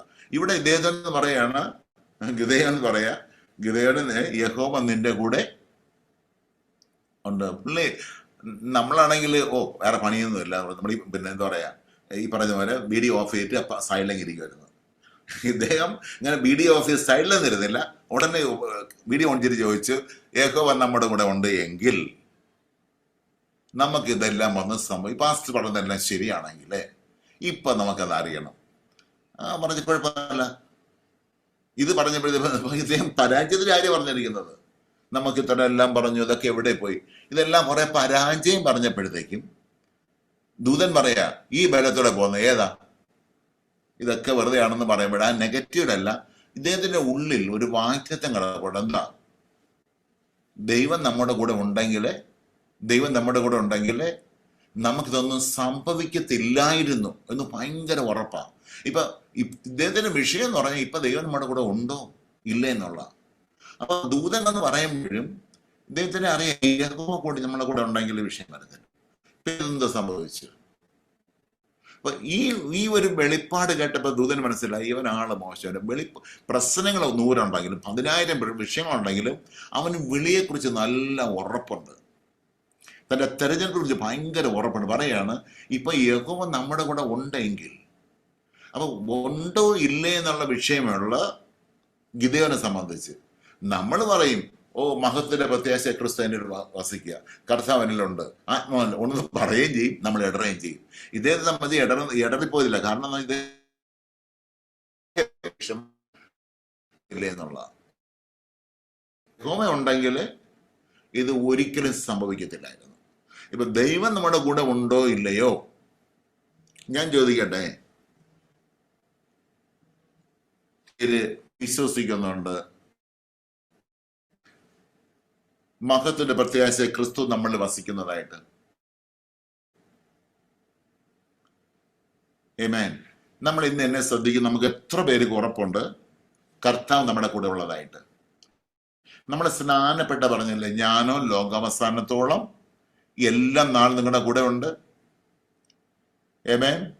നമ്മൾ വിശ്വസിക്കുന്നില്ലേ ദൈവം ആത്മാവായിട്ട് നമ്മുടെ ഉള്ളിൽ വസിക്കുന്നതായിട്ട്? നമ്മൾ വിശ്വസിക്കുന്നില്ലേ മഹത്വത്തിന്റെ പ്രത്യാശ ക്രിസ്തു നമ്മൾ വസിക്കുന്നതായിട്ട്? ഓക്കെ, നമുക്കങ്ങനെ ഇല്ലായിരുന്നെങ്കിൽ നമുക്ക് ചിന്തിക്കാം. പക്ഷെ ഗിദെയോൻ പറയാണ് ദൈവം നമ്മുടെ കൂടെ ഉണ്ടെങ്കിൽ, അന്ന് വരെ ദൈവം നമ്മുടെ കൂടെ എന്നുള്ള സംഭവം ഇല്ല. അതാണ് യേശു ജനിക്കുന്നതിന് മുമ്പ് ദൂതൻ വന്ന് പറഞ്ഞു, ഇമാനുവേൽ എന്ന് പറഞ്ഞാൽ ദൈവം നമ്മോട് കൂടെ. അയ്യോ, ഇത് കേട്ടപ്പോഴത്തേക്ക് ഞെട്ടിപ്പോയി. കാരണം എങ്ങനെയാ ദൈവം മനുഷ്യനോടൊപ്പം വസിക്കുക എന്നുള്ളതാണ്. കാരണം അന്ന് വരെ ഇല്ല. എന്നാൽ ഇപ്പോഴത്തെ വിശ്വസിക്കുക, നമ്മുടെ മക്കളായതോടുകൂടെ ദൈവം നമ്മോട് കൂടെ. ഇപ്പൊ ദൈവം എവിടെയാ? നമ്മുടെ ഉള്ളില. ആ കാലത്തില്ല. കാരണം അന്ന് അപ്പോഴും ഗിദെയോൻ പറയാണ് യഹോവ നമ്മുടെ കൂടെ ഉണ്ട് എങ്കിൽ നമുക്കിതൊന്നും സംഭവിക്കത്തില്ല. അപ്പൊ ഇപ്പൊ ഗിദെയോൻ അറിയേണ്ടത് ദൈവം നമ്മുടെ കൂടെ ഉണ്ടോ ഇല്ലേ എന്നുള്ളതാ. ഇദ്ദേഹം വിട്ടുകൊടുത്തില്ല. ഗിദെയോൻ ചോദിക്കണം, ഒരു കാര്യം ചെയ്യും, ഇതിങ്ങനെയാണെങ്കിൽ എനിക്കൊരു അടയാളം താ. ഒരടയാളം എന്താ? ദൈവം നമ്മുടെ കൂടെ ഉണ്ടെന്നുള്ളതിന് ഞാനൊരു കാര്യം, ഞാൻ ചെറിയ ഒരു യാഗം പോലെ ഇടവയ്ക്കുക, നീ ഇന്ന് അത് ദഹിപ്പിക്കുകയാണെങ്കിൽ എനിക്ക് മനസ്സിലാകും ദൈവം നമ്മുടെ കൂടെ ഉണ്ട്. നമുക്ക് ആ കാര്യങ്ങളൊക്കെ അറിയാൻ താഴോട്ട് വരുമ്പോൾ അവിടെ കാണുന്നുണ്ട്, അവിടെ നിന്ന് അഗ്നി ഇറങ്ങുന്നുണ്ട്, പിന്നെ യാഗവസ്തുവോടെ ദഹിക്കുന്നുണ്ട്. ഉടനെ അദ്ദേഹം ഭയപ്പോ, അയ്യോ ഞാൻ ദൈവത്തെ കണ്ടുവല്ലോ എന്ന് പറഞ്ഞിട്ട്, എന്നിട്ടാണ് അവിടെ പിന്നെ അവിടെ ആ സ്ഥലത്തിനാണ് ഗിദെയോൻ പേരിട്ടിരിക്കുന്നത് യഹോവ ഷലോം അല്ലേ. നമുക്ക് ഞാൻ ചരിത്രം നിങ്ങൾക്ക് അറിയാവുന്നത് കൊണ്ട് ഓടിച്ച് പറയാം. അങ്ങനെ യഹോവ പ്രത്യക്ഷമായ അല്ലെങ്കിൽ ദൂതൻ പ്രത്യക്ഷമായ സ്ഥലത്തിന് ഗിദെയോന്റെ പേരാണ് യഹോവ ഷാലോം. ഇന്ന് വരെയും അതിന്റെ നമ്മുടെ ഈ ഷാലോം ഷാലോം എന്ന് പറയുന്നില്ലേ, അത് സംഭവം ഇതാണ്. അപ്പൊ എന്റെ വിഷയം, ഈ ദൂതൻ പറയണ ഈ ബലത്തോട് പോക. ഏത് ബലമാണ്? ക്ഷീണിച്ചിരിക്കുന്ന പേടിച്ചിരിക്കുന്ന ബലമാണോ? അല്ല, യഹോവ നമ്മുടെ കൂടെ ഉണ്ട് എങ്കിൽ. എത്ര പേര് വിശ്വസിക്കുന്നുണ്ട് ദൈവം നമ്മുടെ കൂടെ ഉണ്ടെന്ന്? ഞാൻ ഇവിടെ മനസ്സിലാകുന്നുണ്ടോ? ഗിദെയോനെ അടയാളം ചോദിച്ചതേ ഉള്ളൂ. കർത്താവേ യഹോവേ, ദൂതനോട് ചോദിക്കുക, യഹോവ നമ്മുടെ കൂടെ ഉണ്ടെങ്കിൽ നീ ഒരു അടയാളം എന്താ? നീ ദൈവത്തിന് പക്ഷത്ത് വന്ന, അല്ലെങ്കിൽ ദൂതനാണോ ദൈവമാണോ എനിക്കൊന്നും അറിയത്തില്ല, എനിക്ക് അടയാളം എന്താ? ഞാൻ നമ്മുടെ എത്ര ദൈവം ചോദിക്കുക, നിങ്ങൾ എത്ര പ്രാവശ്യം സാക്ഷാൽ ദൈവം നമ്മുടെ കൂടെ ഉണ്ട് എന്ന് നമുക്ക് സാക്ഷ്യം പറയത്തക്ക രീതിയിൽ അനുഭവങ്ങൾ ഉണ്ടായിട്ടുണ്ട്? ഇതിരിക്കുന്ന ആർക്കെങ്കിലും പറയും, ഞാൻ ഈ കർത്താവിനെ അറിഞ്ഞതിന് ശേഷം ഇന്ന് വരെ എനിക്ക് ഒരു അടയാളമോ ഒരു അനുഭവം ഉണ്ടായിട്ടില്ലെന്ന് ആർക്കെങ്കിലും പറയാൻ കഴിയും? ഹേബാൻ, ഈ സമയത്താണ് എനിക്ക് ശരിക്കും എല്ലാവരും വീഡിയോ വരണം ഞാൻ ആഗ്രഹിക്കുന്നത്. കഴിയുമെങ്കിൽ എല്ലാവരും വീഡിയോയിൽ വരിക. ഹേബാൻ, ഈ വചനത്തിന്റെ അകത്ത് ഭയങ്കര ജീവനുണ്ട്. ജീവൻ നമ്മുടെ അകത്ത് മാനിഫെസ്റ്റ് ചെയ്യണം. ഹേബാൻ, ഈ വചനത്തിന്റെ ശക്തി ഇല്ലേ? നോക്കിയേ, പഴയ നിയമത്തിലെ ഒരു ഭക്തൻ പറയാണ്, യഹോവ നമ്മുടെ കൂടെ ഉണ്ടായിരുന്നെങ്കിൽ ഇതൊന്നും സംഭവിക്കത്തില്ലായിരുന്നല്ലോ. എന്നാൽ യഹോവ നമ്മുടെ കൂടെ ഉള്ള നമ്മള് ഇരിക്കുന്ന ഇരിപ്പ് കണ്ടു കഴിഞ്ഞാൽ എന്ത് തോന്നിക്കും? ഇന്ന് നമ്മൾ എഴുന്നേൽക്കണം. കുടഞ്ഞു കളയുന്ന പോലെ ഇന്ന് നമ്മുടെ വസ്ത്രത്തിലാണോ, കയ്യിലാണോ, കാലിലാണോ, എവിടെയാണോ അണലി പിടിക്കാൻ ഇത് കുടഞ്ഞു കളഞ്ഞിട്ട് എഴുന്നേൽക്കണം. ദൈവത്തിന്റെ മക്കൾ ആരാണെന്ന് നമ്മൾ പ്രൂവ് ചെയ്യണം. ആമേൻ, ഹല്ലേലൂയ. ഇന്നൊരു ദൈവപ്രവൃത്തി, എനിക്കറിയാം ഇതൊരു സാധാരണ എല്ലാ വർഷം നടക്കുന്ന മീറ്റിങ്ങുകളായിരിക്കാം, പക്ഷെ എന്നെ സംബന്ധിച്ച് എനിക്ക് ദൈവത്തെ എനിക്കറിയാം. ദൈവത്തെ കുറിച്ചല്ല ഞാൻ പറയുന്നത്, ദൈവത്തെക്കുറിച്ച് എല്ലാവർക്കും അറിയാം. അതെല്ലാ മതക്കാർക്കും അറിയാം. ദൈവത്തെക്കുറിച്ചറിയാം. ദൈവത്തെക്കുറിച്ചറിയാം എന്നല്ല പറഞ്ഞത്, എനിക്ക് ദൈവത്തെ അറിയാം. ദൈവത്തെ അറിയുന്നതും ദൈവത്തെക്കുറിച്ചറിയുന്നതും വ്യത്യാസമുണ്ട്, അല്ലേ? നമ്മൾ ആരെക്കുറിച്ച്, എല്ലാവരെയും കുറിച്ച് നമുക്ക് ഇപ്പോ സോഷ്യൽ മീഡിയ എടുത്തു കഴിഞ്ഞാൽ അമേരിക്കൻ പ്രസിഡന്റ് ആരാന്ന് അറിയാം. ഇപ്പൊ ഓൾമോസ്റ്റ് എല്ലാവരെയും കുറിച്ച് നമുക്ക് അറിയാം, എല്ലാവരെയും കുറിച്ചറിയാം, പക്ഷെ നമുക്ക് ആരെയും അറിയത്തില്ല. നമുക്ക് ദൈവത്തെ എല്ലാവർക്കും അറിയാം, പക്ഷെ ദൈവത്തെ അറിഞ്ഞു കഴിഞ്ഞാൽ എനിക്ക് ഉറപ്പാ ഇന്ന് കേട്ടുകൊണ്ടിരിക്കുന്ന നമ്മുടെ ജീവിതത്തിൽ ഭയങ്കരമായ വ്യത്യാസങ്ങൾ ഇന്ന് സംഭവിക്കും. കാരണം ദൈവം ആത്മാവാണ്. ആത്മാവ് വെറും വാക്കുകളല്ല, ദൈവശക്തിയാണ്. ആമേൻ. നമ്മൾ നിരാശയാണ്, പലപ്പോഴും നമ്മൾ പരാജയങ്ങളാണ്, നിരാശകളാണ് നമ്മളെ ഇങ്ങനെ ഒതുങ്ങി കൂടി ഇനി ഇന്ന് എന്തായിരിക്കും പറയാൻ പോകുന്നത്? പ്രവചിക്കുന്ന പ്രവാചകനായിരിക്കും, എന്തോ ദൂത കേൾക്കാൻ പോകുന്നത് എന്നുള്ള ആവശ്യത്തിൽ ഇരിക്കുന്നത് നമ്മുടെ വെളിപ്പാടിന്റെ ഒരു വ്യത്യാസമാണ്. ഇന്നൊരു ഭയങ്കര ഡെലിവറൻസ് ഇതിനകത്ത് നടക്കും ഉറപ്പായിട്ടും. കാരണം എനിക്കറിയാം, ഞാൻ വളരെ പ്രാഗൽഭ്യത്തോടെ നിങ്ങൾ പറയുന്നത്, കാരണം ദൈവം അനുവദിക്കാത്തൊരു കൂട്ടത്തിൽ ഞാൻ കയറാത്തതല്ല, അങ്ങനെ എനിക്ക് വരാറില്ല. അഥവാ ഒരു കൂട്ടത്തിൽ വരികയാണെങ്കിൽ ഉറപ്പായിട്ടും ഒരു ദൈവപ്രവൃത്തി അതിനകത്ത് ഉണ്ടായിരിക്കും. അത് വ്യാപരിക്കുന്ന ആർക്കാന്ന് വെച്ചാൽ വിശ്വസിക്കുന്നവർക്ക് വേണ്ടി മാത്രമേ അത് വ്യാപരിക്കത്തുള്ളൂ. അല്ലാതെ ഇങ്ങനെ ജസ്റ്റ് കേൾക്കാൻ വന്നു കഴിഞ്ഞാൽ നല്ല കുറേ വചനം കേട്ടെന്ന് മാത്രമേ മനസ്സിലാവൂ, ഒരു പിടിയും കേട്ടണം നിർബന്ധമല്ല. എന്നാൽ വിശ്വസിക്കുന്നവരിൽ ഇത് ജീവനായി ദൈവശക്തിയായിട്ട് വ്യാപരിച്ചു കൊണ്ടേയിരിക്കും. ആമേൻ. എന്റെ വോയിസ് ബ്രേക്ക് ആവുന്നുണ്ടോ? ക്ലിയർ ആണോ? ഇടയ്ക്ക് ബ്രേക്ക് ആവുന്നുണ്ട്. ഇടയ്ക്ക് ബ്രേക്ക് ആവുന്നുണ്ട്, എനിക്ക് തോന്നിക്കുന്നുണ്ട്. ഇടയ്ക്ക് എനിക്ക് ഞാൻ മൊബൈൽ ഡാറ്റ ഉപയോഗിക്കുന്നുണ്ട്, പക്ഷെ ഇവിടെ നെറ്റിന് ഇഷ്യൂ ഉണ്ടാണ് പെട്ടെന്ന്. എങ്കിലും ഓൾമോസ്റ്റ് എന്റെ മെസ്സേജ് കിട്ടുന്നുണ്ടോ നിങ്ങൾക്ക്? കിട്ടുന്നുണ്ട്. ഓക്കെ. ഇന്നൊരു ദൈവപ്രവൃത്തി സംഭവിക്കണം പ്രിയമിനി. കർത്താവിന്റെ ആത്മാവ് നമ്മുടെ ഇടയിൽ വ്യാപരിച്ചുകൊണ്ടിരിക്കുക. കാരണം നമ്മുടെ ദൈവത്തിന്റെ മക്കളല്ലേ. നമ്മൾ ഇങ്ങനെ വിഷമിച്ചിരിക്കാൻ വ്യവസ്ഥയില്ല. ഇതിനകത്ത് ഭാരപ്പെടുന്നവരും വാഗ്ദത്തങ്ങൾ കേട്ടിട്ട് ഒന്നും സംഭവിക്കാതെ നിരാശയിലിരിക്കുന്ന ഒത്തിരി പേര് ഇതിനകത്ത് ജോയിൻ ചെയ്തിട്ടുണ്ട്. കാരണം ബൈബിള് പറയുന്നത് സ്വന്തം പുത്രനെ പോലും ആദരിക്കാതെ നമുക്ക് എല്ലാവർക്കും വേണ്ടി ഏൽപ്പിച്ചു തന്നവൻ അവനോടുകൂടെ സകലതും നൽകാതിരിക്കുമോ? ഇത് നമ്മുടെ പ്രവൃത്തിയുടെ ഭയങ്കര മാഹാത്മ്യമൊന്നും ആയിരിക്കണം നിർബന്ധമല്ല. നമ്മൾ നമ്മുടെ മക്കളെ നമുക്കെല്ലാം കൊടുക്കുന്നത് അവരൊത്തിരി നല്ലതായിട്ടല്ല, അവർ മക്കളായതുകൊണ്ട്. അപ്പൊ നിങ്ങളുടെ മക്കളാണെങ്കിൽ ഉറപ്പായിട്ടും ഇത് ദൈവത്തിൽ നിന്ന് അനുഗ്രഹം നമ്മുടെ വരുക ഉറപ്പായിട്ടും നമ്മൾ വെളിപ്പെട്ട് വരും. ഏമേൻ. ഓക്കെ, ഇവിടെ ഗിദെയോൻ എന്ന ഭക്തൻ നിരാശ കയറി ഒളിച്ചിരിക്കുമ്പോൾ അദ്ദേഹത്തിന്റെ ഉള്ളിൽ കിടക്കുന്ന ഒരു സംഭവമാണ് പരാക്രമം. എന്ന് പറഞ്ഞാൽ അദ്ദേഹത്തിന് നന്നായിട്ട് അറിയാം പ്രശ്നങ്ങളാ ഓടുക. ഈ മിദ്യാനിനെ പേടിച്ചിട്ട് എവിടെയൊക്കെ പോയി ഒളിച്ചിരിക്കാമോ അവിടെ എല്ലാം പോയി ഒളിച്ചിട്ട് അവർക്ക് നിൽക്കാനൊക്കെ ഒന്നുമില്ല, അവർക്ക് പിടിച്ചു നിൽക്കാനൊക്കെ ഒന്നുമില്ല, അതുപോലെ പ്രശ്നങ്ങളാ. എവിടെ അവർ പിറകുന്ന് ഓടിച്ചിട്ട് തല്ലും. എന്നിട്ടും ഇദ്ദേഹത്തിന്റെ അകത്ത് ഒരു പരാക്രമശാലി ഉണ്ടെന്ന് പറഞ്ഞാൽ ഇതിനെ ഈ പിശാചിനെ തോൽപ്പിക്കണം, ശത്രുവിനെ ജയിക്കണം എന്നുള്ള ഒരു സംഭവങ്ങളുടെ കാര്യം ഒറ്റ വിഷയമുള്ളത്. യഹോവ നമ്മുടെ കൂടെ ഉണ്ടോ ഇല്ലേ? ആ വാക്കിന്റെ മുമ്പിലാണ് ദൂതന്റെ വാക്കിൽ കയറി പിടിച്ചു. ഇത് ഉണ്ടെങ്കിൽ എനിക്കൊരു അടയാളം തരണം. ദൂതൻ വിചാരിച്ചോളാം, അവന്റെ അകത്തൊരു ഒരു സംഭവം ഉണ്ടല്ലോ, അവന്റെ പരാക്രമം എന്ന് പറഞ്ഞാൽ ഈ ശത്രുവിനെ തോൽപ്പിക്കണം. ഇതിന്റെ മേലെ ദൈവം വിചാരിച്ച് അവന്റെ മഹത്വം വെളിപ്പെടുത്തുക, അവിടെ ദൈവത്തിന്റെ ഗ്ലോറി അവിടെ മാനിഫെസ്റ്റ് ചെയ്യാം. നമ്മുടെ ജീവിതത്തെ ടേൺ ചെയ്യുന്ന മേഖല എവിടെയെന്ന് അറിയാം. ഞാൻ പറയാം, ഇതൊരു ദൈവപൈതലാണ്, നിങ്ങൾ ദൈവത്തിന്റെ വിളിയുള്ളവരാണെങ്കിൽ നമ്മുടെ ജീവിതത്തെ ഷിഫ്റ്റ് ചെയ്യുന്നത് 5, 10, 15, 20 വർഷത്തെ കാലയളവ് പറഞ്ഞിട്ട് ഒരു ജയവും ഇല്ലാതിരുന്നാലും ഓവർനൈറ്റ് ഒറ്റ രാത്രി കൊണ്ട് ഷിഫ്റ്റ് ചെയ്യുന്ന ഒരു ദൈവത്തിന്റെ പ്രവൃത്തി ബൈബിളിൽ കാണാനായിട്ട് കഴിയും. ആമേൻ. മനസ്സിലാവുന്നുണ്ടോ? നമുക്ക് പറയാം 5 വർഷമായി, 8 വർഷമായി, 10 വർഷമായി, 15 വർഷമായി പാസ്റ്ററെ, പ്രത്യേകിച്ചില്ല, സാരമില്ല. ഒരു രാത്രി കൊണ്ട്, ഒരു ദിവസം കൊണ്ട് ഷിഫ്റ്റ് ആകുന്ന ദൈവിക ഇടപെടലാണ് ദൂതൻ പ്രത്യക്ഷനാകുക, അല്ലെ ദൈവത്തിന്റെ ഗ്ലോറി ഇറങ്ങുക, ദൈവത്തിന്റെ മഹത്വം ഇറങ്ങുക, ദൈവമായിട്ടൊരു എൻകൗണ്ടർ ഉണ്ടാകുക. നമ്മുടെ ജീവിതത്തിൽ ഇന്ന് നടക്കുന്ന ഷിഫ്റ്റ് എന്ന് പറയുന്നത് കുറേ അറിവുണ്ടാക്കുക എന്നുള്ളതല്ല, ദൈവമായിട്ടൊരു കൂടിക്കാഴ്ച ഉണ്ടാകുക, ദൂതന്മാരുമായിട്ടൊന്ന് കാഴ്ചയാണ്. ഓക്കെ, ഇത്രയും വർഷത്തെ പരാജയം ഒറ്റ കൂടിക്കാഴ്ച, ദൂതൻ പ്രത്യക്ഷമായതോടുകൂടെ അവൻ പരാജയത്തിന്റെ പട്ടികയിൽ കടന്നിട്ട് ശത്രുവിനെ പേടിച്ച് ഓടിയ വാഗ്ദത്തമുള്ളവൻ ഇതാ ഒരു രാത്രി കൊണ്ട് എഴുതിട്ട് പറയാണ്, എന്ന് യഹോവ ശലോം, സമാധാനം. ഇനി ചെയ്യാൻ വന്ന ഒരു മനുഷ്യനെ തോൽപ്പിക്കും, ഒരു സൈന്യത്തെ.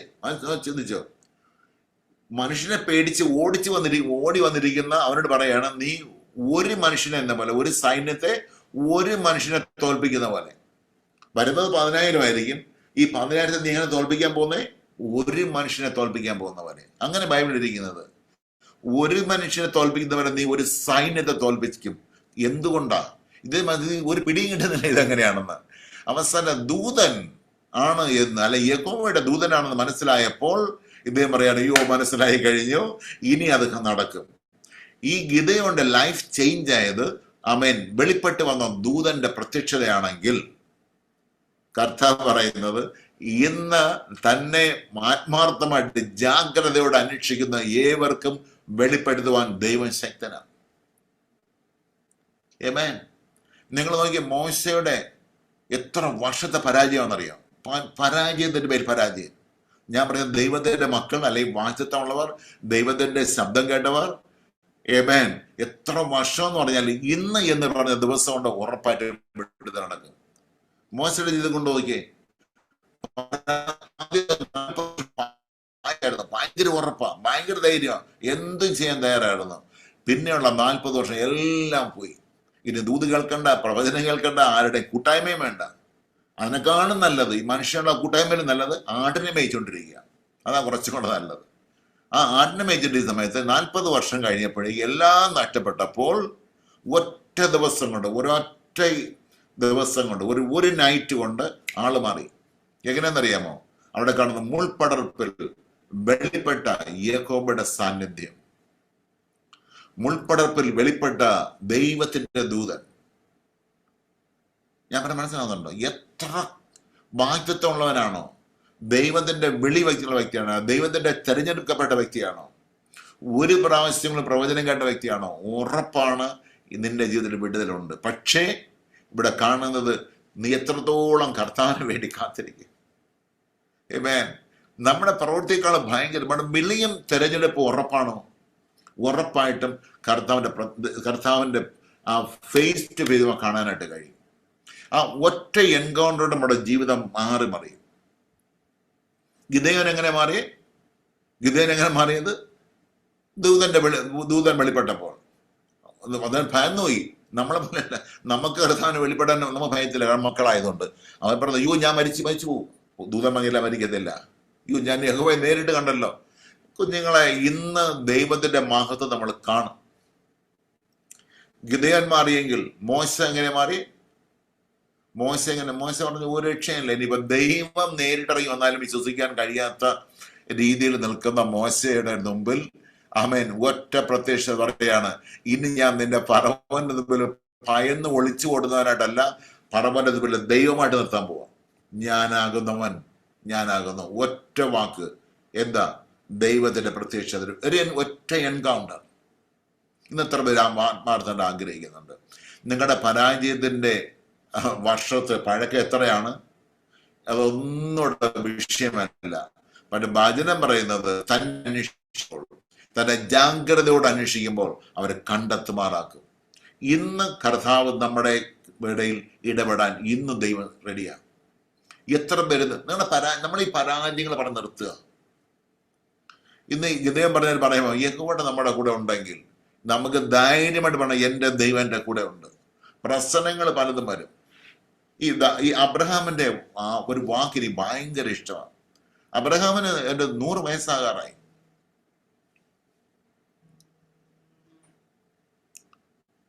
അബ്രഹാം വാക്തത്വം കേട്ട് ദൈവം ഇതുപോലൊരു മനുഷ്യൻ ലോകത്ത് കിട്ടുന്നില്ല.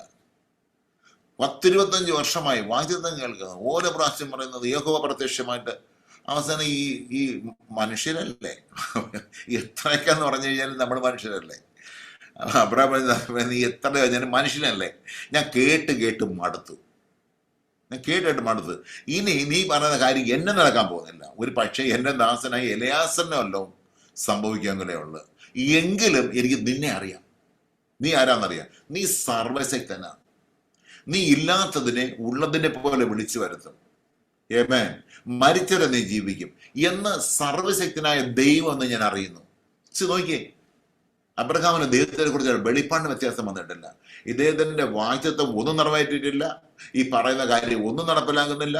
വർഷങ്ങൾ 1, 2, 10, 20 വർഷം ഇങ്ങനെ നീണ്ട വർഷം പൊയ്ക്കൊണ്ടിരിക്കുന്ന അല്ലാതെ കാര്യങ്ങളൊന്നും നടപ്പിലായിട്ടില്ല. എങ്കിലും അബ്രഹാമിന് ദൈവത്തെക്കുറിച്ചുള്ള വിശ്വാസത്തിൽ പങ്കു വന്നിട്ടില്ല. അബ്രഹാം പറയുന്നത് എന്റെ ശരീരം നിർജ്ജീവമായി, എന്റെ ഭാര്യയുടെ ശരീരം നിർജ്ജീവമായി. ഇനി നമുക്ക് മക്കളെ ലഭിക്കത്തില്ല, പക്ഷെ എങ്കിലും നീ സർവശക്തനാണ്. നിനക്കൊരു ഭംഗം വന്നിട്ടില്ല, എനിക്ക് എന്റെ ഭാര്യയ്ക്ക് വന്നിട്ടുള്ളൂ. നീ വാക്ക് പറഞ്ഞ മാറത്തുമില്ല. പക്ഷെ അത് മിക്കവാറും ആർക്കായിരിക്കും? എന്റെ ദാസനായിരിക്കുന്ന എലയാസറിനോ വേറെ ആർക്കെങ്കിലും ആയിരിക്കും. കാരണം മക്കളൊന്നുമില്ല. ഞാൻ പറയാൻ മനസ്സിലാകുന്നുണ്ടോ? പ്രശ്നങ്ങൾ വരുമ്പോഴും പ്രതികൂലങ്ങൾ വരുമ്പോഴും അവരുടെ അകത്ത് വെളിപ്പാടിന് വ്യത്യാസം വന്നിട്ടില്ല. ഞാൻ ചോദിക്കുന്നത്, ദൈവത്തിന്റെ മക്കൾ നമ്മുടെ വിളിയെക്കുറിച്ചും നമ്മുടെ തെരഞ്ഞെടുപ്പിനെ കുറിച്ചും എത്ര പേർക്ക് ഉറപ്പുണ്ട്? നമ്മുടെ അകത്ത് എത്ര പേർക്ക് ആ ജീവൻ വ്യാപരിക്കുന്നുണ്ട്? നമ്മൾ സാഹചര്യം വരുമ്പോഴും ഒരു പനി വിട്ട് മാറുമ്പോഴേ പറയുന്നത്, കഴിഞ്ഞ ചില ദിവസങ്ങളായി രോഗത്താൽ ഭാരപ്പെട്ടു, കർത്താവ് അത്ഭുതകരമായി വിടുവിച്ചപ്പോൾ എന്റെ കർത്താവ് ജീവിച്ചിരിക്കുന്നു എന്ന് എനിക്ക് ബോധമായി. ഇത്രയും നാളതിനെ വിചാരിക്കുന്ന ചത്തുപോയതാണ്. ഒരു പനി മാറിയപ്പോഴാണ്, ഒരു ചൊറി മാറിയപ്പോഴേ മനസ്സിലായത് കർത്താവ് ജീവിച്ചിരിക്കുന്നത്. എന്റെ കുഞ്ഞ്, ഇതൊക്കെ എവിടത്തെ വിശ്വാസം! ചില സാക്ഷ്യം കേട്ട് കഴിഞ്ഞാൽ ഇറങ്ങി ഓടാൻ തോന്നിക്കും. കഴിഞ്ഞ ദിവസം വലിയ രോഗത്താൽ ഭാരപ്പെട്ടു, എന്നാൽ കർത്താവിനെ വിടുവിച്ചു, കർത്താവ് വീണ്ടും ജീവിച്ചിരിക്കുന്നു എന്ന് ഒരു പ്രാവശ്യം കൂടെ അറിയാണ്ടായി. അപ്പൊ ഇത്രയും നാളെന്ന് വിചാരിച്ച് ആള് പോയെന്ന് വിചാരിച്ചു. അപ്പൊ പനി മാറിയപ്പോഴാണ് കർത്താവ് ജീവിച്ച് മനസ്സിലായത്. എന്താ വിളിച്ച് പറയുന്നത്? എവിടെ സമയം ഇത്രയും പ്രശ്നം വരുമ്പോഴും ഗിദെയോനും പറയാ, യഹോവ ഉണ്ടായിരുന്നെങ്കിൽ. ഉണ്ടോ? ഓക്കെ ഉണ്ട്. ഉണ്ടെങ്കിലും ഒരു കാര്യം സംഭവിക്കത്തില്ല. എന്നാൽ വെളിപ്പെട്ട എന്നാ മതി.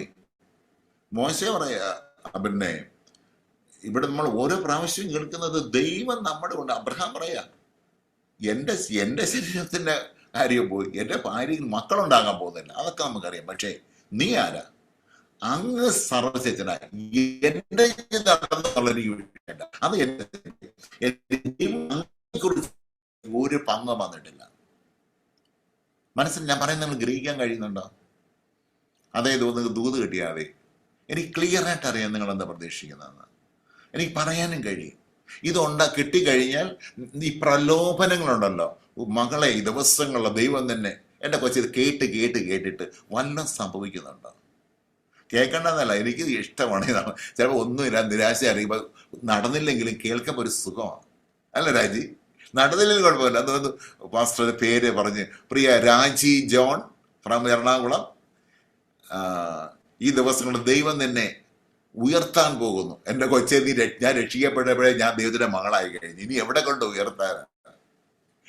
കിട്ടിയില്ലെങ്കിലും കേൾക്കുമ്പോൾ ഒരു സുഖം. സ്തോത്രം, ഹല്ലേലൂയ. എൻ്റെ കുഞ്ഞുങ്ങളെ, ആ കാലം കഴിഞ്ഞു, പ്രലോഭനത്തിന്റെ കാലം കഴിഞ്ഞു. നമ്മുടെ വിളിയെക്കുറിച്ചും നമ്മുടെ തെരഞ്ഞെടുപ്പിനെ കുറിച്ചും നമ്മൾ ഉറപ്പാക്കുക. നമ്മൾ ക്രിസ്തുവിൽ ആരാന്നുള്ള ഉത്ബോധം നമ്മളെ സംഭവിക്കണ്ടേ? അതുകൊണ്ട് പൗലോസ് കർത്താവേ, ഒരു ദൈവത്തെക്കുറിച്ചുള്ള പരിജ്ഞാനത്തിൽ, ജ്ഞാനത്തിന്റെയും വെളിപ്പാടിന്റെ ആത്മാവ് വരണം ഞാൻ പ്രാർത്ഥിക്കും. പൗലോസിന് വേറെ ഒരു പ്രാർത്ഥനയല്ല. കർത്താവേ, ഭവനമില്ലാത്തവരുടെ ഭവനങ്ങളെ കൊടുക്കണമേ, വിവാഹം നടക്കാത്ത കുഞ്ഞുങ്ങളുടെ വിവാഹത്തിന്റെ വിഷയം, ഇതൊക്കെ നമ്മൾ പ്രാർത്ഥിക്കും. ലിസ്റ്റ് ഉണ്ട്, കേട്ടോണ്ടിരിക്കുന്നുണ്ടല്ലേ, ലിസ്റ്റ് വെച്ചോണ്ടിരിക്കുക പ്രാർത്ഥിക്കാനായിട്ട്. ഇതൊന്നുമല്ല പൗലോസ് പ്രാർത്ഥിച്ച്. ഭവനമില്ലാത്തവരെ ഭവനം, വിവാഹം നടക്കാത്തവരെ വിവാഹം നടക്കണം, ജോലി ഇല്ലാത്തവരെ ജോലി, വിസ ഇല്ലാത്തവരുടെ വിസ അടിക്കുന്ന, ആരോഗ്യ രോഗം, ഇതൊന്നും അല്ല. കർത്താവ് ഒരു ദൈവത്തെക്കുറിച്ചുള്ള പരിജ്ഞാനത്തിന്റെ ആത്മാവ് കൊടുക്കണം. ജ്ഞാനത്തിന്റെയും വെളിപ്പാടിന്റെ ആത്മാവ് കൊടുത്തിട്ട് അവരെ ഹൃദയത്തിന്റെ കണ്ണ് തുറക്കട്ടെ കർത്താവേ. അവരെ വിളിയെക്കുറിച്ചുള്ള ആശ മനസ്സിലാക്കട്ടെ. വിശുദ്ധന്മാരുടെ അവകാശം എന്താണെന്ന് അറിയട്ടെ കർത്താവേ. വിശ്വസിക്കുന്ന ഇവർക്ക് വേണ്ടി വ്യാപരിക്കുന്ന ആ ദൈവശക്തിയുടെ അളവറ്റ വലിപ്പം എന്തെന്ന് അറിയേണ്ടതിന് ഞാൻ ഇവർക്ക് വേണ്ടി പ്രാർത്ഥിക്കുക. ഏമേൻ. നമ്മൾ വിചാരിക്കുന്ന കർത്താവേ, ഈ കാലത്തിലാണോ പിന്നെ ജെറുസലേം യഥാസ്ഥാനപ്പെടുന്ന ചോദിച്ച പോലെ നമ്മൾ ചോദിക്കും, കർത്താവേ, മിക്കവാറും ഈ സോഷ്യലായിരിക്കും എൻ്റെ മോളുടെ വിഷയത്തിന്റെ പരിഹാരം വരുന്നത്. എൻ്റെ കൊച്ചെ, ഇന്ന് ഈ പാസ്റ്ററുടെ വിഷയത്തിലല്ല, നിന്റെ അകത്ത് കിടക്കുന്ന ആത്മാവുണ്ടല്ലോ. യേശു പറഞ്ഞത് ഇതൊന്നുമല്ല, പരിശുദ്ധാത്മാവ് നിന്റെ മേൽ വരുമ്പോൾ നിനക്ക് ശക്തി ആയിരിക്കും ഭൂലോകത്തെ എല്ലായിടവും എൻ്റെ സാക്ഷികളാകുന്നത്. അധികാരവും ശക്തി ജീവനും എല്ലാം നിന്റെ ഉള്ളിൽ തന്നെ കിടക്കുക. ഹല്ലേലൂയ. മനസ്സിലാകുന്നുണ്ടോ? ആമേൻ. നമ്മളിൽ നിന്ന് ബെന്നിഹിന്റെ മേൽ വ്യാപരിക്കുന്നത് ലോകത്തിലെ എല്ലാ പ്രശസ്ത ദൈവത്തിൽ വ്യാപരിക്കുന്നേക്കാൾ ശക്തിയോടെ നിങ്ങളിൽ വെളിപ്പെട്ട് വരുവാൻ നമ്മുടെ ഓരോരുത്തരും ദൈവത്തിന്റെ ആത്മാവ് വസിക്കുന്നു. ഇത്രയേ ഉള്ളൂ നമ്മുടെ വിളിയും നമ്മുടെ തെരഞ്ഞെടുപ്പിനെ കുറിച്ചുള്ള വെളിപ്പാട് നമ്മൾ വരാത്തത്തോളം കാലം. ഈ മീറ്റിംഗ് കഴിയുമ്പോഴത്തേക്ക് വീണ്ടും പാടും, എന്ന് തീരുമെന്റെ കഷ്ടം എന്നീ മണ്ണിലേ, ഇതും പാടിയിട്ട് നമുക്ക് വീണ്ടും പ്രാർത്ഥിക്കാം നമ്മുടെ അവസ്ഥകൾക്ക് ഭേദം വരുന്നതായിട്ട്. എൻ്റെ കൊച്ചെ, നിനക്ക് അവസ്ഥ ഭേദം വരുന്ന ഒറ്റ പരിഹാരം, യേശുവിനെ കർത്താവായിട്ട് സ്വീകരിക്കുക, വീണ്ടും ജനിക്കുക, എന്നിട്ട് പോയിട്ട് നിന്റെ പഴയ മനുഷ്യനെ കുഴിച്ചിടണം സ്നാനത്താൽ. അതിനുശേഷം അവൻ സകലത്തെയും ജയിച്ച് യേശുവിന്റെ ആത്മാവിനെ നിന്റെ അകത്ത് പ്രാപിച്ചിട്ട് ആത്മാവിനാൽ നടത്തപ്പെടുക. വേറെ ഒരു പരിഹാരമില്ല, വേറെ ഒരുത്തൻ രക്ഷയില്ല. ഇതിനകത്ത് സകലതുകൊണ്ട് തന്റെ മഹത്വത്താലും തന്റെ വീര്യത്താലും നമ്മെ വിളിച്ചവന്റെ ദിവ്യ ശക്തി നമ്മുടെ ജീവനും നമ്മുടെ ഭക്തിക്കും ആവശ്യമായത് എല്ലാം നൽകിയിരിക്കുക. ഇവയാൽ വിലയേറിയതും അതിമഹത്വമായ വാച്യത നൽകിയിരിക്കുന്നത് കൊണ്ട് പ്രലോഭനങ്ങളിൽ കുടുങ്ങിപ്പോകാതെ നിങ്ങൾ എന്ത് ചെയ്യണം? ഈ ലോകത്തിന്റെ മോഹത്താൽ അല്ലെങ്കിൽ പ്രലോഭനത്താൽ കുടുങ്ങിപ്പോകാതെ നിങ്ങൾ ദിവ്യ സ്വഭാവത്തിന് കൂട്ടാളികളാകുമേ. ഹല്ലേലൂയ. എല്ലാ പകയും പണക്കവും വിദ്വേഷവും അസൂയയും ഇതെല്ലാം വിട്ടുകളഞ്ഞിട്ട് നമ്മൾ ആരാകണം? ദിവ്യ സ്വഭാവത്തിന് കൂട്ടാളികളാകുകയും. ആമേൻ. ഇതിരിക്കുമ്പോഴാണ് കർത്താവ് നമുക്ക് വെളിപ്പെടുന്നത്. കർത്താവ് വെളിപ്പെട്ട് കഴിഞ്ഞാൽ ഒറ്റ ദിവസം ആദ്യം ആരാണെന്നില്ല. നമുക്ക് പൗലോസ് ആരായിരുന്നു? പഴയ ശൗലായിരുന്നു, അല്ലേ? ശൗൽ എന്നറിയപ്പെടുന്ന പൗലോസ്. ഇദ്ദേഹം ആൾക്കാരെ, ക്രിസ്ത്യാനികളെ തല്ലിക്കൊല്ലാൻ നടന്ന മനുഷ്യനാണ്. പക്ഷെ ഒറ്റ ദൈവ സാന്നിധ്യം, ഒറ്റ എൻകൗണ്ടർ, ആള് മാറി. ഞാൻ ചോദിക്കട്ടെ, ബൈബിൾ പറയുന്നത് ഒരുവൻ ക്രിസ്തുവിലായാൽ പുതിയ സൃഷ്ടി. പെന്തക്കോസ് ആയാലല്ല, ക്രിസ്ത്യാനി ആയാലല്ല, ക്രിസ്തുവിലാകണം. ഏവൻ ആ റെവലേഷനകത്തോട്ട് വരണം. ആ ക്രിസ്തുവിലായാൽ അവൻ പുതിയ സൃഷ്ടിയ എന്ന് പറഞ്ഞാൽ പഴയതെല്ലാം മാറി സകലതും പുതിയതാകുന്നു. അതിനൊക്കെയും ദൈവം തന്നെ കാരണം. ദൈവം നമ്മൾ എന്ത് ചെയ്യും? ക്രിസ്തുവിൽ കൂടെ പിതാവ് ഒന്നാക്കുന്നു. അവൻ നമ്മെ ക്രിസ്തു മൂലം ദൈവത്തോട് നിരപ്പിക്കുക. എന്നിട്ട് ഈ നിരപ്പിന്റെ വചനം ദൈവം നമ്മളെ പരിമരിക്കുന്നു. പറഞ്ഞാൽ നമ്മൾ പിന്നെ ആരെ അനുഗ്രഹിക്കുന്ന അവർ അനുഗ്രഹിപ്പെട്ടിരിക്കും. ഈ മീറ്റിംഗ് കഴിഞ്ഞു കഴിഞ്ഞാൽ നിങ്ങൾ മറ്റുള്ളവരെ അനുഗ്രഹിക്കുന്നവരായിരിക്കണം. അനുഗ്രഹം അനുഭവിക്കുവാൻ ബൈബിളിൽ ഒറ്റ വഴിയുള്ള നിങ്ങൾ അനുഗ്രഹിക്കുന്നവരായിരിക്കുക. അനുഗ്രഹം വിളിക്കപ്പെട്ടിരിക്കുകയാണ്. നിങ്ങൾ എന്ത് ചെയ്യണം? അനുഗ്രഹിക്കണം. ആരെയും ശപിക്കരുത്. അവളൊക്കെ വലിയ ഫലം, അത് ചിന്തിക്കരുത്. കാരണം അത് നമ്മുടെ അനുഗ്രഹം തടസ്സമാണ്. എന്ന് പറഞ്ഞാൽ ഞാൻ ഉടനെ ഒന്നും അനുഗ്രഹപ്പെടത്തില്ല എന്നുള്ളതിന്റെ ഒരു ലക്ഷണമാണ് മറ്റുള്ളവരുടെ കുറ്റം കണ്ടുപിടിക്കുന്നത്. നമ്മൾ ആരാകണം? ദിവ്യ സ്വഭാവത്തിന് കൂട്ടാളികളാകുവാൻ ഇടയാകുന്നു. ഹല്ലേലൂയ. എൻ്റെ സമയം കഴിഞ്ഞു എന്ന് വിശ്വസിക്കുന്നു. എങ്കിൽ ഞാൻ കുറച്ച് സമയം എടുത്ത് നിങ്ങൾ പ്രാർത്ഥിക്കാൻ ആഗ്രഹിക്കുകയാണ്. ഇന്നൊരു ഭയങ്കര ദൈവപ്രവൃത്തി സംഭവിച്ചിരിക്കണം. ഞാൻ സംസാരിക്കുന്ന ദൈവത്തിന്റെ മക്കളോടാണ്. ഇനി ഇതിന് ആർക്കെങ്കിലും അനുഗ്രഹം പ്രാപിക്കാതിരിക്കുകയാണെങ്കിൽ അവരുടെ അടുത്ത് ഏറ്റവും ദൂതയുള്ള രക്ഷിക്കപ്പെടുക മക്കളായി കഴിഞ്ഞാൽ നമ്മൾ അവകാശികളാണ്. അവകാശി സർവത്തിനും യജമാനനാകും. പക്ഷെ ഇത്രയേ ഉള്ളൂ. അങ്ങനെ അവർ ചോദിക്കും, നിങ്ങൾ ഇത്രയും നാളൊക്കെ ആയിട്ട് ഇതിലൊക്കെ ആയിട്ട് പിന്നെ ഒന്നും കിട്ടിയില്ലേ? ഞാൻ മുമ്പ് ഒരു ദിവസം കുറച്ച് 2-3 നേരം ഇങ്ങനെ സുവിശേഷം പറഞ്ഞ് സഭയിൽ കൊണ്ടുവന്നു. ഞാൻ പറഞ്ഞു, ബ്രദറെ, നിങ്ങൾ ഇത്രയും നാൾ ഇങ്ങനെ ഭാരപ്പെട്ടൊക്കെ ഇരിക്കുകയല്ലേ, ഞാനും അങ്ങനെയൊക്കെ ആയിരുന്നു. നിങ്ങളുടെ അവസ്ഥകളൊക്കെ മാറും. യേശുവിൽ വിശ്വസിക്കുക. കാരണം പിശാച് വരുന്നത് മോഷ്ടിക്കാൻ, അറുക്കുവാനും പിടിക്കാനുമായിട്ടാണ്. നമ്മുടെ അവസ്ഥ മാറണമെങ്കിൽ ഏക പരിഹാരം കർത്താവിനെ അറിയാം. ദൈവം കാര്യങ്ങളൊക്കെ മാറ്റും, അവസ്ഥകളെ മാറും, പ്രശ്നങ്ങളൊക്കെ മാറിപ്പോകും. നിങ്ങൾ സഭയിലൂടെ പ്രാർത്ഥനയ്ക്കോ സംബന്ധിക്കും, കർത്താവ് നിങ്ങളോട് ഇടപെടുന്നു പറഞ്ഞ് വലിയ കാര്യം പറഞ്ഞ് സുവിശേഷം പറഞ്ഞേ കൊണ്ടുവന്നു. ഇത് കഴിഞ്ഞപ്പോൾ ഒരു ഗസ്റ്റ് പാസ്റ്റർ എന്ന് പറഞ്ഞു, ഞാൻ കഴിഞ്ഞ 36 വർഷമായി കടന്നു ദൈവത്തിന്റെ വേലയിലാണ്. ഞാൻ വടക്കേ ഇന്ത്യയിൽ പലയിടങ്ങളിലുമായിരുന്നു. ഇപ്പോൾ ഞാൻ 34ാമത്തെ വീട് മാറി. ഇനിയെങ്കിലൊരു ആഗ്രഹമുണ്ട്, സ്വന്തം ഒരു ഭവനം വേണം, പിന്നെ മക്കളുടെ പഠിത്തമാണ്. ഇതെല്ലാം കഴിഞ്ഞിട്ട് ഇദ്ദേഹം സാക്ഷി പറഞ്ഞിട്ട് പോയിട്ടോ ഈ 2 പേരുടെ പാസ്റ്ററല്ലേ പറഞ്ഞ്, ഇവിടെ വന്ന നിങ്ങളുടെ അവസ്ഥയൊക്കെ മാറും, ബുദ്ധിമുട്ടുകളൊക്കെ മാറും. പക്ഷെ ഇദ്ദേഹമൊക്കെ 36 പാസ്റ്ററായിട്ട് ഇതൊരവസ്ഥ മാറിയിട്ടില്ലേ? ഇനി എവരേക്കെന്ന് പറഞ്ഞ് ഗ്രഹിപ്പിക്കുന്ന കാര്യമുണ്ടല്ലോ, അത് ബുദ്ധിമുട്ട്. പറഞ്ഞതിന്റെ സാരം ഇത് നമ്മൾ എന്തുകൊണ്ട് ഇത് പറയുന്നെന്ന് വെച്ച് കഴിഞ്ഞാൽ നമുക്ക് ആ വെളിപ്പാട് വരാഞ്ഞിട്ടാ എന്ന് പറഞ്ഞാൽ. എന്നാൽ അതേ സമയത്ത് തന്നെ ദൈവത്തിന്റെ ദാസന്മാർ ഒരു മാതൃകയാണ്. പൗലോസ് പറയുന്നത് ക്രിസ്തുവിന്റെ ശരീരത്തിൽ കുറവായുള്ളത് ഞാൻ സഭയ്ക്ക് വേണ്ടി പൂരിപ്പിക്കുന്നു പറഞ്ഞ പോലെ ദൈവദാസന്മാർ അങ്ങനെ അനുഭവിക്കുന്ന തെറ്റില്ല. എന്നാൽ മറ്റുള്ളവർ ആവശ്യമില്ല. നമ്മൾക്ക് ദൈവം നൽകിയിരിക്കുന്ന നമ്മൾ തിരിച്ചറിയണം. അത് അനുഗ്രഹപ്പെടണമെങ്കിൽ നമ്മൾ അനുഗ്രഹിക്കുന്നവരെ ദൈവദാസന്മാരെ പ്രസംഗത്തിൽ കൂടെ കടന്നു പോകുന്നു, തീരി കൂടെ കടന്നു പോകുന്നു, അത് നിങ്ങൾക്ക് വിഷയമല്ല. കാരണം അവർ പലപ്പോഴും മാതൃകയാകുക. അവരെ സഹിക്കുന്ന സകല കഷ്ടങ്ങളിലും മറ്റുള്ളവരെ ആശ്വസിപ്പിക്കുന്ന രീതിയിൽ ദൈവം അവരെ ആശ്വസിപ്പിച്ച് കൊണ്ടുപോയിക്കൊണ്ടിരിക്കും. അപ്പൊ അതുകൊണ്ട് ഞാൻ കമ്പയർ ചെയ്യാനല്ല പറഞ്ഞതിന്റെ സാരം. ഇപ്പൊ എന്നാൽ നമ്മളുടെ ഇടയിൽ നമ്മൾ ഇത്രയും വർഷമായാലും വീണ്ടും ഇങ്ങനെ ഇരിക്കുന്നതിന്റെ പ്രധാന കാരണം എന്ന് പറഞ്ഞു കഴിഞ്ഞാൽ, ഞാൻ അതിൻ്റെ പറയും ഒരു വിടുതലില്ലെങ്കിൽ ഞാൻ പറയും വിടുതൽ ലഭിക്കണമെങ്കിൽ വേറെ ഒരുത്തൻ രക്ഷയില്ല. രക്ഷപ്പെടുവാൻ ഏക വഴി യേശു. യേശുവിനും രക്ഷപ്പെട്ടില്ലെങ്കിൽ പിന്നെ ഒരു സംഭവമില്ല.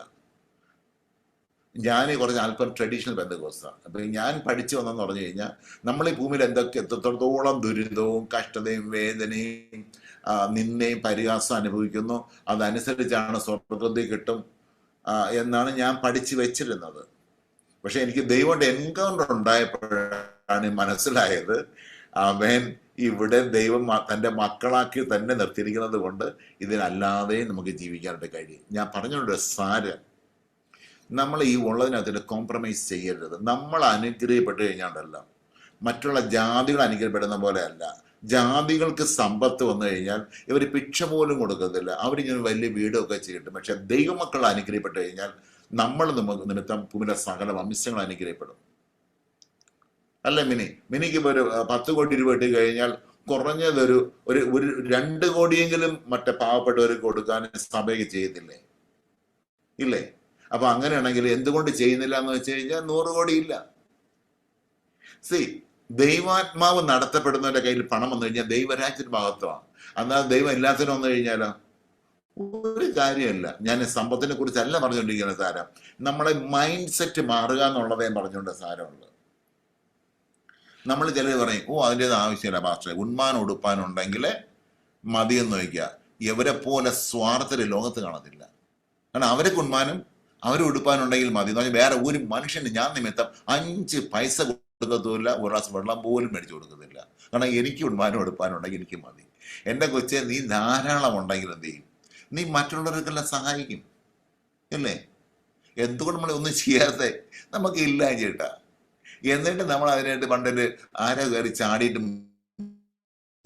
ആ സ്വഭാവം ഒന്നും കാണിക്കാതെ ദൈവമക്കൾ എല്ലാ രീതിയിലും അനുഗ്രഹിക്കപ്പെട്ടവരായിരിക്കണം. നമ്മളെ ഈ ഒരു മനുഷ്യ ഞാൻ വീണ്ടും പറയാം, നമ്മുടെ വിളിയും നമ്മുടെ തെരഞ്ഞെടുപ്പും ഉറപ്പായിട്ട് ശ്രമിക്കുക. ദിവസങ്ങളിൽ തന്നെ ദൈവം തന്റെ പ്രവൃത്തി നമ്മുടെ ഉണ്ടായിരിക്കും. നമ്മുടെ ഈ മനോഭാവം മാറണം. എന്നിട്ട് നമ്മൾ ആരുടെ മനോഭാവത്തിലിരിക്കണം? ദിവ്യ സ്വഭാവത്തിന് കൂട്ടാളിയാകണം. ആമേൻ. അതിനുവേണ്ടി നമ്മൾ എന്താ ചെയ്യേണ്ടേ? ഇപ്പൊ ഇത്രയും ഒരു 3 മാസം കൊണ്ട് എടുക്കേണ്ട ക്ലാസ് ആണ്. ഇനിയിപ്പോ ഞാൻ ഇന്ന് ഒരു ദിവസം കൊണ്ട് ഇതെല്ലാം പറഞ്ഞു തീർക്കാൻ ഒക്കത്തില്ല. എങ്കിലും ഞാൻ ഒരു ചെറിയ ലൈൻ മാത്രം കേട്ടറിയാം. ഈ ഭാഗം വീണ്ടും ഞാൻ വായിച്ച ഭാഗത്തോട്ട് വരാൻ ആഗ്രഹിക്കുന്നു. നമ്മുടെ അടുത്ത ഭാഗം കൂടെ ആയിരുന്നു 2 പത്രോസ് 1-ാം അധ്യായം അല്ലേ? ഏതുവരെ വായിച്ചു? 4-ാം വാക്യം വരെ വായിച്ചു. ഒന്നുകൂടെ വായിച്ചത്.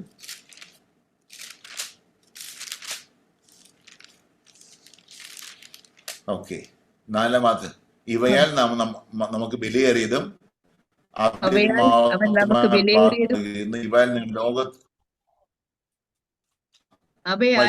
അവൻ നമുക്ക് വിലയേറിയതും അതിമഹത്വമായ വാഗ്ദത്തങ്ങളും നൽകിയിരിക്കുന്നു. ഇവയാൽ നിങ്ങൾ ലോകത്തിൽ മഹത്താലുള്ള നാശം വിട്ടൊഴിഞ്ഞ് ദിവ്യ സ്വഭാവത്തിന് കൂട്ടാളികളായി തീരുവാൻ ഇടവരുന്നു.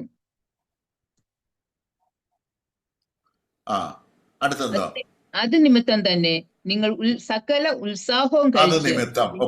ഇപ്പൊ ഇത്രയും മനസ്സിലായല്ലോ. അപ്പോ നമ്മൾ ദൈവത്തിന്റെ മക്കളാണ്.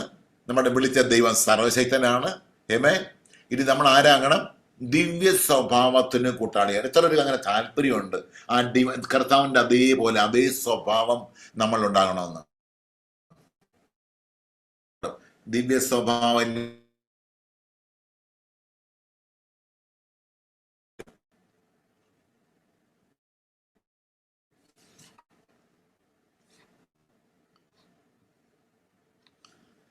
സ്റ്റക്ക് ആവുന്നുണ്ടോ?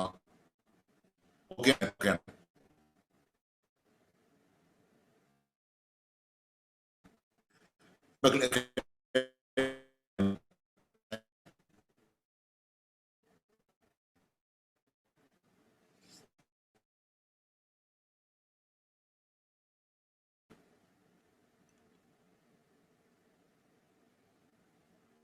രാജ്യം അൺമ്യൂട്ട് ചെയ്തേ. ഇപ്പൊ കേൾക്കാം പാസ്റ്ററെ, പക്ഷെ ഇടയ്ക്ക് ബ്രേക്ക് ആവുന്നുണ്ട്. ഇടയ്ക്ക് ബ്രേക്ക് ആവുന്നത് സംഭവം അറിയത്തില്ല. ഇടയ്ക്ക് ഇങ്ങനെ ബ്രേക്ക് ആവുന്നത്. ഓക്കെ, കുറച്ചെങ്കിലും ഫോളോ ചെയ്യാൻ ഒക്കുന്നുണ്ടോ പറയുന്നേ? ആണോ? BD സ്റ്റെക്കാനും കുഴപ്പം. നിങ്ങളുടെ ഓഡിയോ ഓക്കെ ആണോ? Audio okay. ഓഡിയോ BD കുഴപ്പമില്ല. ഓക്കെ, ഇത് നമ്മുടെ ദിവ്യ സ്വഭാവത്തിന് കൂട്ടാളിയാകുക എന്നുള്ളതാണ്. ഇത് ഭയങ്കര ഗൗരവമുള്ള ഒരു ടോപ്പിക്കാണ്. അതുകൊണ്ട് ഇങ്ങനെ ഡിസ്റ്റർബൻസ് ഒക്കെ വരുന്നത്. പ്രാർത്ഥിച്ചോണ്ട് നമ്മുടെ അകത്തത് ദൈവശക്തിയായിട്ട് വ്യാപരിക്കും. ഓക്കെ, അതിന് നിമിത്തം നമ്മൾ എന്താ ചെയ്യേണ്ടേ? ഇപ്പം നിങ്ങൾ എന്നോട് ചോദിക്കട്ടെ, പാസ്റ്ററെ ഈ പറഞ്ഞ കാര്യങ്ങളൊക്കെ മനസ്സിലായി, ഞാൻ എന്ത് ചെയ്യണമെന്ന് വെച്ചാൽ ഞാൻ പറയും, നിങ്ങളുടെ വിശ്വാസത്തോട് എന്തുണ്ടാകണം? വീര്യം ഉണ്ടാകണം. ആമേൻ. ഇന്ന് നമ്മൾ എക്സസൈസ് ചെയ്യാൻ പോവാ. ഇന്ന് തൊട്ട് നമ്മൾ പ്രാക്ടീസ് ചെയ്യാൻ പോവാ. എന്താ? നമ്മുടെ വിശ്വാസത്തോട് വീര്യം ഉണ്ടാകണം. വീര്യത്തോട് പരിജ്ഞാനം അല്ലേ? നമ്മുടെ വിശ്വാസം എന്തോ? ഞാൻ ദൈവത്തിന്റെ മകനാ, ഞാൻ ദൈവത്തിന്റെ മകളാ. എന്റെ ദൈവം ആരാ? സർവശക്തനാ. ആ വിളിച്ച ദൈവത്തിന്റെ ദിവ്യ ശക്തി കൊണ്ട് എൻ്റെ അകത്തെല്ലാം നൽകിയിരിക്കുക. ആമേൻ. കാരണം ഞാനായിട്ട് സമ്മതിക്കാൻ പോകണ്ട, എൻ്റെ ദൈവം സമ്പന്നനായതുകൊണ്ട് ആ വിളിക്കകത്ത് തന്നെ എൻ്റെ ജീവനും എൻ്റെ ഭക്തിക്കും ആവശ്യമായതെല്ലാം നൽകിയിരിക്കുക. ആമേൻ. നമുക്കറിയാം, നമ്മളിവിടെ ഈ പെൺമക്കളൊക്കെ ഉള്ള അപ്പന്മാര് ഭയങ്കര ടെൻഷനാണ്. ഇവിടെ നമ്മുടെ നാട്ടിൽ വലിയ കുഴപ്പമില്ല. ഞാൻ ആന്ധ്രയിലായിരുന്നു വളർന്നതൊക്കെ. അപ്പൊ അവിടെ എന്ന് പറഞ്ഞു കഴിഞ്ഞാൽ മക്കളെ കെട്ടിച്ച സമയത്ത് ഇവരുടെ വീട്ടിലെ എല്ലാ കാര്യങ്ങളും, അവരുടെ അലമാര, മേശ എല്ലാം സെറ്റ് ചെയ്തിട്ട് അവർക്ക് ജീവിക്കാനുള്ള സകല സൗകര്യങ്ങളും അപ്പന്മാര് ഒരുക്കി കൊടുക്കണം. നമ്മുടെ നാട്ടിൽ അങ്ങനെയല്ല. നമ്മുടെ നാട്ടിൽ കൊള്ള പോലെ ഇങ്ങനെ സ്ത്രീധനം മേടിക്കുക തോന്നുന്നുള്ളു. ഇവിടെ എല്ലാം ഇവരുടെ അലമാര, കസേര, എല്ലാ സാധനങ്ങളും അവര് വീട്ടിൽ സെറ്റ് ചെയ്ത് കൊടുത്തിട്ട് വരണം അവർക്ക് ജീവിക്കാനുള്ളത്. മക്കളെ ജനിപ്പിച്ചാൽ പോരാ, അവരെ വളർത്തണം, പഠിപ്പിക്കണം, അവർക്ക് ഡ്രസ്സ് വാങ്ങിച്ച് കൊടുത്തിട്ട് വിവാഹം കഴിപ്പിച്ച് കൊടുത്തതിന് ശേഷം അവർക്ക് ജീവിക്കാനുള്ള സൗകര്യന്മാർ വരെ നമ്മുടെ സാധാരണ പാവപ്പെട്ട അപ്പന്മാർ ചെയ്യുന്നെങ്കിൽ ദൈവത്തിന്റെ വിളിക്കകത്ത് ഇതെല്ലാം ഉണ്ട് എന്നുള്ള ആ ഒരു വിശ്വാസം ഉണ്ടല്ലോ. നമ്മുടെ ദൈവത്തിന്റെ മക്കളാണ്, എൻ്റെ ജീവനും എൻ്റെ ഭക്തിക്കും ആവശ്യമെല്ലാം നൽകിയിരിക്കുന്നു എന്നുള്ള ഉറപ്പ്, ആ വിശ്വാസത്തോട് നമുക്കൊരു ധീര്യം ഉണ്ടായിരിക്കണം. ആരെന്ത് പറഞ്ഞാലും, ഏത് പിശാച് പറഞ്ഞാലും, എത്ര പ്രശ്നങ്ങൾ ഒന്ന് പറഞ്ഞു കഴിഞ്ഞാലും ധൈര്യമായിട്ട് പറയണം. അബ്രഹാം പറഞ്ഞാലും പറയണം, എൻ്റെ ദൈവം സർവശക്തനാണ്, അത് മരിച്ചവരെ ജീവിപ്പിക്കും, ഇല്ലാത്തതിനെ ഉള്ളതിനെ പോലെ വിളിക്കും. എൻ്റെ അവസ്ഥ ഇപ്പം വലിയ വ്യത്യാസമല്ല, പക്ഷേ ഇന്നല്ലെങ്കിൽ നാളെ സംഭവിച്ചിരിക്കും. ഈ വിശ്വാസത്തോട് നമുക്ക് എന്ത് ചെയ്യണം? ഒരു വീര്യം ഉണ്ടാകും. എങ്ങനെ വീര്യം ഉണ്ടാകണം? അതിന് വിശ്വാസത്തിന്റെ പ്രവൃത്തി ചെയ്യണം. വിശ്വാസം നമ്മുടെ സംസാരം കേൾക്കുമ്പോൾ, നമ്മുടെ പ്രവൃത്തി കാണുമ്പോൾ, നമ്മുടെ ബോഡി ലാംഗ്വേജ് കാണുമ്പോൾ, നമ്മുടെ ആക്ഷൻ കാണുമ്പോൾ അവർക്ക് പറഞ്ഞ ഇവൾ ഇത്രയും പ്രശ്നങ്ങൾ ഉണ്ടായിട്ടും ഇവൾക്ക് ഒരു കുലുക്കവുമില്ല, ആരാ ഇവളെ പിന്നെ പ്രവർത്തിക്കുന്നത്? പറഞ്ഞാൽ മതി, എനിക്കൊരു സർവശക്തനായ ദൈവമുണ്ട്, ആ ദൈവത്തിന്റെ മകളാ. ആ വിശ്വാസത്തിന്റെ വീര്യം കാണിക്കണം. വല്ലത് മനസ്സിലാകുന്നുണ്ടോ? ഏബേൻ. പ്രശ്നങ്ങൾ പലതും നമ്മുടെ മുമ്പിൽ നിന്ന് നിൽക്കും. ഏബേൻ. അവിടെയെല്ലാം നമ്മുടെ വിശ്വാസത്തോട് വീര്യം കാണിക്കണം. ഏതാ? ഈ ബൈബിളിൽ ഒരു വാക്യമുണ്ട്, 1 യോഹന്നാൻ 4:4 എഴുതിയിരിക്കുന്ന, കുഞ്ഞുങ്ങളെ, നിങ്ങൾ ദൈവത്തിൽ നിന്നുള്ളവരാകുന്നു, ഈ ലോകത്തിലുള്ളവനെ ജയിച്ചു മരിക്കുന്നു. അപ്പൊ ഈ ലോകത്തെ ജയിച്ച, അല്ലെങ്കിൽ പിശാചിനെ ജയിച്ച ദൈവത്തിൽ നിന്നാണ് നമ്മൾ ജനിച്ചിരിക്കുന്നത്. മനസ്സിലാകുകയോ? ആദ്യം ജനിച്ചത് ഈ പിശാചിന് മുമ്പിൽ തോറ്റുപോയ ആദാമിൽ നിന്നാണ് ആദ്യം ജനിച്ചത്. അതുകൊണ്ട് ജീവിതം മൊത്തം പരാജയമായിരുന്നു. ഇപ്പോൾ ഈ പൈശാചിക മണ്ഡലങ്ങളെ ഒന്നടങ്കം ജയിച്ച കർത്താവിൽ നമ്മൾ വീണ്ടും ജനിച്ചിരിക്കുന്നത് കൊണ്ട് ബൈബിൾ പറയാണ്, കുഞ്ഞുങ്ങളെ, നിങ്ങൾ ദൈവത്തിനുള്ളവരാകുന്നു, ഈ ലോകത്തിലുള്ളവനെ ജയിച്ചുമിരിക്കുന്നു. ഈ വിശ്വാസത്തോടെ നമുക്കൊരു വീര്യം ഉണ്ടായിരിക്കണം. ഏത് പിശാചിലെ രോഗമായിക്കൊള്ളട്ടെ, സാമ്പത്തിക പ്രശ്നങ്ങളുടെ ഏത് വിഷയം വന്നു കഴിഞ്ഞാലും നമ്മൾ പറയണം, ലോകത്തെ ജയിച്ച കർത്താവിന്റെ ഉള്ളിലാണ്. യേശുവിനെ മരിച്ചടെ നോക്കിയ ആത്മാവ് എന്റെ അകത്ത് വസിക്കുക. എന്റെ പ്രശ്നം ഇന്നിരിക്കുകയാണെങ്കിൽ ഉറപ്പാണ്, നാളെ യേശുവിനെ 3-ാം നാൾ ഉയർപ്പിച്ച ആ ശക്തി എന്നിൽ ഉള്ളത് കൊണ്ട് ഉറപ്പായിട്ടും എന്റെ നിർജ്ജയമായി കിടക്കുന്ന മേഖലയും കർത്താവ് ഉറപ്പിച്ചിരിക്കും. എത്ര പേര് വിശ്വസിക്കുന്നുണ്ട്? ഇതാണ് വിശ്വാസത്തോട് വീര്യം. ഇത് നമുക്ക് ഉണ്ടാകണം. അതല്ലെങ്കിൽ അയ്യോ, ഇപ്പൊ ഒന്ന് പറഞ്ഞു, അത് കേട്ട് ഒന്ന് വിശ്വസിച്ചു, അത് കഴിഞ്ഞപ്പോൾ വേറൊന്ന് കേട്ട് അയ്യോ ദോ പോയി, അല്ലേ? നമ്മളിങ്ങനെ ഭയങ്കര ഇന്നത്തെ ഭയങ്കര പവർഫുൾ മെസ്സേജ് ആയിരുന്നു എന്ന് പറഞ്ഞ് അങ്ങോട്ട് ചെല്ലുമ്പോഴത്തേക്ക് ഇതാ കിടക്കുന്നത് എല്ലാം പോയി. നോ, വിശ്വാസത്തോട് വീര്യം. അതെങ്ങനെ വാസം ഉണ്ടാകുന്നത് ഞാൻ പറഞ്ഞുതരാം. രാവിലെ ഇന്നോട്ട് പ്രാക്ടീസ് ചെയ്യണം. ഒരു 3 മണിക്ക് എഴുന്നേക്കണം. നിങ്ങൾ അങ്ങനെയുള്ളവരാണെന്ന് എനിക്കറിയാം, നിങ്ങൾ അങ്ങനെയുള്ളവരാ. പക്ഷെ എല്ലാവരും അങ്ങനെയാണെന്ന് എനിക്കറിയത്തില്ല. 3 മണിക്ക് ഒത്തിരി സമയം ഇരിക്കണ്ട. നമ്മുടെ മിനി അങ്ങ് ഇരുന്നോളാം. മിനിക്ക് അത് പ്രാക്ടീസ് ആയി 3 തൊട്ട് 5 വരെ ഇരുന്നോളായി. എന്നോട് ചോദിച്ചാൽ പറയും 15 മിനിറ്റ് ഇരുന്നാലും മതി. നല്ല വാസ്റ്റർ അല്ലേ? ഓക്കെ, ഇരിക്കണം. അപ്പോഴാണ് അവരുടെ വിശ്വാസത്തോട് വീര്യം നമ്മൾ തെളിയിക്കുക. നമ്മുടെ വിശ്വാസം നമ്മൾ പ്രൂവ് ചെയ്യാണ്. യെസ്, എനിക്കറിയാം ഞാൻ ചെയ്യുന്നത് ഇത്രയും പ്രശ്നങ്ങൾ, പിന്നെ ഇതിനെ ഇരിക്കുന്നത് എനിക്കറിയാം, ഈ പ്രശ്നങ്ങളെല്ലാം യാഥാർത്ഥ്യങ്ങളാണ്, പക്ഷെ വിടുതലാണ് എൻ്റെ സത്യം. നാളെ എന്ത് സംഭവിക്കും? അതാണ് വചനമാണ് സത്യം. അതെനിക്ക് നല്ല ഉറപ്പാണ്. ഇന്ന് കാണുന്ന എല്ലാം ഈ യാഥാർത്ഥ്യങ്ങളാണ്. ഈ രോഗവും പ്രശ്നങ്ങളൊക്കെ ഉറപ്പായിട്ട് അത് മാറിപ്പോയിരിക്കും. പക്ഷെ സത്യം നിലനിൽക്കുക. അതുകൊണ്ട് വിശ്വാസത്തോട് ധീര്യവും, വീര്യത്തോട് പരിജ്ഞാനം, പരിജ്ഞാനത്തോട് എതിർജയം, ഇതെല്ലാം നമുക്കറിയാം. നമുക്ക് പ്രത്യേകിച്ച് ഒരു ബൈബിൾ ക്ലാസ് നടത്തേണ്ട ആവശ്യമൊന്നുമില്ല. നമുക്കറിയാം. എങ്കിൽ നമുക്ക് ഒന്നുകൂടെ ഉറപ്പാകണം, കർത്താവ് ഇത് മതിയെ എൻ്റെ കുഞ്ഞുങ്ങളുടെ ദിവ്യ സ്വഭാവത്തിന് കൂട്ടാളികളാകാനായിട്ട് ഏറ്റവും പ്രധാനമായിട്ട് ഈ ഭാഗം വായിച്ചാൽ മതി. നമ്മൾ വേറെ ഒന്നും ചെയ്യേണ്ട ആവശ്യമില്ല. കാരണം ബൈബിൾ പറയുന്നത് മുന്നിമിച്ചവരെ വിളിച്ചവരെ നീതീകരിച്ചവരെ തേജസ്കരിച്ചു വരികയും ആ ഗ്ലോറി നമ്മളിൽ മാനിഫെസ്റ്റ് ചെയ്യണം. ആ ഡിവൈൻ നേച്ചർ നമ്മുടെ അകത്തോട്ട് വരണം. അതിനെന്ത് ചെയ്യണം? നമ്മുടെ വിശ്വാസത്തോട് വീര്യം, വീര്യത്തോട് പരിജ്ഞാനം, അല്ലേ? പരിജ്ഞാനത്തോട് ഇന്ദ്രിയജയം. ഇന്ദ്രിയജയത്തോട് എന്താ ഉണ്ടായിരിക്കണം? സ്ഥിരതയോട് ഭക്തി, ഭക്തിയോട് സഹോദരപ്രീതി, സഹോദരപ്രീതിയോട് സ്നേഹം. പറഞ്ഞേ, സഹോദരത്തുണ്ടായിരിക്കണം സ്നേഹം. ഇവ ഉണ്ടായി വർദ്ധിച്ചു വരണം. ഇവിടെ ഉണ്ടായിട്ട് അത് പറയും, ആ കർത്താവിനെ അറിഞ്ഞ നാളിലൊക്കെ സ്നേഹം ഉണ്ടായിരുന്നു പാസ്റ്ററെ. ഇപ്പൊ എന്ത് പറ്റി? ഇപ്പൊ എല്ലാം കള്ളന്മാരാ. പാസ്റ്റർക്ക് അറിയത്തില്ല, മാസ്കറ്റ് പോലെ ഒന്നുമല്ല ഇവിടെ അയ്യോ പള്ളിയിലോട്ട് ചെന്ന് കഴിഞ്ഞാൽ അവരൊക്കെ ആകെ തരികടയാണ്. പാസ്റ്ററും കൊള്ളാം, അമ്മാമ്മയും കൊള്ളാം, വിശ്വാസികളും കൊള്ളാം. ഇപ്പൊ ഞാൻ മീറ്റിംഗ് കഴിഞ്ഞ് ഞാൻ വീട്ടിൽ പോകും. ഞാൻ അവിടെ നിൽക്കത്തില്ല, നിന്ന് കഴിഞ്ഞ പ്രശ്നം. എന്റെ കൊച്ചിയെ നിന്റെ അഭിഷേകം പോയത്, അവരുടെ അല്ല. നമ്മൾ പറയുന്നത് അയ്യോ ആദ്യകാലങ്ങളിലൊക്കെ സ്നാനപ്പെടുന്ന പാസ്റ്റർ എന്തുവായിരുന്നു, പാസ്റ്റർ ദൈവത്തെ പോലെ അമ്മാമൻ ദൂതമായിരുന്നു. ഇപ്പൊ എവിടെ അടുത്തടുത്ത് വന്നപ്പോഴേ പറഞ്ഞവരൊക്കെ എല്ലാം നോക്കാം പാസ്റ്റർ. അതുകൊണ്ട് ഇപ്പൊ നമ്മൾ വീട്ടിനകത്ത് അഡ്ജസ്റ്റ് ചെയ്യുക. എന്റെ കൊച്ചി എന്നെ മനസ്സിലാകുന്നുണ്ടോ? ഈ സ്നേഹം നമ്മൾ എന്ത് ചെയ്യണം? വർദ്ധിച്ചു തരണം. അതുകൊണ്ടാണ് എഫെസോസിലെ സഭയ്ക്ക് വേണ്ടി എഴുതിയിരിക്കുന്നത്. പറയാം, നിന്റെ ആദ്യ സ്നേഹം നിട്ട് കളഞ്ഞു എന്നുള്ള കുറവ് നിന്നെ കുറിച്ച് നമ്മൾ പറയുന്നത്. ഇപ്പൊ എവരെ കാക്കും നമ്മളോട് ഇല്ല എന്റെ കൊച്ചെ, നിന്റെ സ്നേഹം കൊണ്ട് നിനക്ക് നീ വിളക്കാണെങ്കിൽ എവിടെ പോയാലും ഇരുട്ട് കാണത്തില്ല. നിന്റെ അകത്ത് വിളക്കില്ലെങ്കിൽ പോകുന്നിടത്ത് എല്ലാം ഇരുട്ടാണ്. മനസ്സിലായല്ലേ?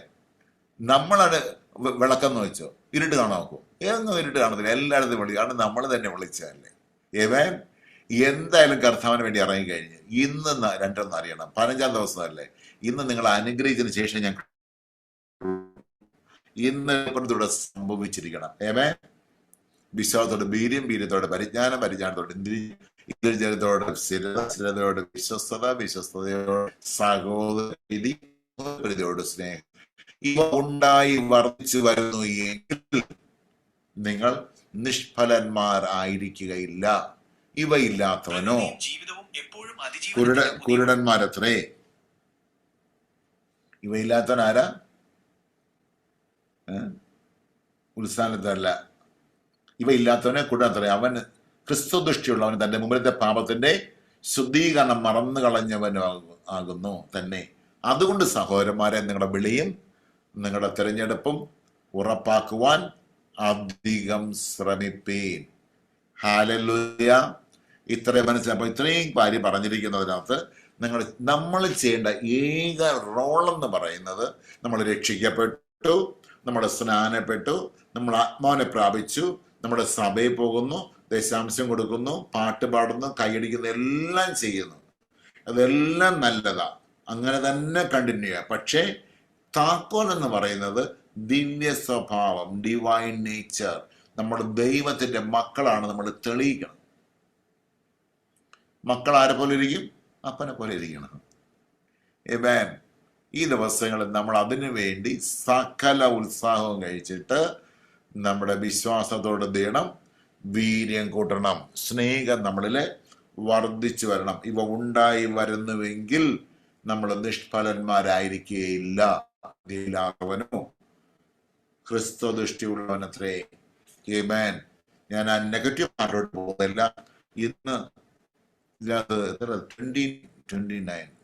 29 ഡിവൈസ് ഉണ്ട്. ഇതിനുള്ള എല്ലാവരും എന്തായാലും എനിക്ക് നല്ല ഉറപ്പാണ്, ഇതിനകത്ത് ആരെല്ലാം ജോയിൻ ചെയ്ത് അവിടെ മേലെ എല്ലാവരും ഭയങ്കരമായ ദൈവശക്തി. ഒരുപക്ഷെ നമ്മൾ 10,000 പ്രാവശ്യം ഇത് തിരിച്ചു മറിഞ്ഞ് കേട്ടുള്ളവരായിരിക്കും. പക്ഷെ ഇന്ന് ഞാൻ പറഞ്ഞുകൊണ്ടിരിക്കുമ്പോൾ എൻ്റെ ഉള്ളിൽ ഒരു ഭയങ്കര ജീവൻ വ്യാപരിക്കുന്നുണ്ട്. കാരണം എന്ന് പറഞ്ഞാൽ ഞാൻ പ്രസന്റ് ചെയ്യുന്നത് ദൈവത്തെക്കുറിച്ചാണ്, യേശുവിൻ്റെ നാമത്തിലാണ്. നാമം ഭയങ്കര പവർഫുള്ളാണ്. ഏമേൻ. അത് ഞാൻ തിരിച്ചറിഞ്ഞ് പറയുന്നത് കൊണ്ട് എനിക്ക് നല്ല ഉറപ്പുണ്ട് ഇന്ന് ഒരു ഭയങ്കരമായ ദൈവപ്രവർത്തനത്ത് സംഭവിച്ചിരിക്കും. കാരണം വളരെ വിഷമിച്ചിരിക്കുന്ന പലരും ഇതിനകത്തുണ്ട്. കാര്യം എന്ന് പറഞ്ഞാൽ അവരെ വിളിയെക്കുറിച്ചുള്ള, തെരഞ്ഞെടുപ്പിനെ കുറിച്ചുള്ള ഉറപ്പ് ഇല്ലാത്തത് കൊണ്ടാണ്. എന്തുകൊണ്ടില്ല എന്ന് വെച്ചാൽ നമുക്ക് അങ്ങനെ ഒരു ട്രെയിനിങ് കിട്ടിയിട്ടില്ല. പക്ഷെ ഇന്ന് പരിശുദ്ധാത്മാവ് ആരെയൊക്കെ ഒന്ന് റീസെറ്റ് ചെയ്യുന്ന പോലെ നമ്മളിങ്ങനെ എന്താ പറയുന്നേ, ഒരിക്കൽ യഹോവയുടെ ഒരു ആത്മാവ് വന്നിട്ട് ഒരു പ്രവാചകനെ, ശക്തനായ പ്രവാചകനെ, എഹെസ്കേൽ പ്രവാചകനെ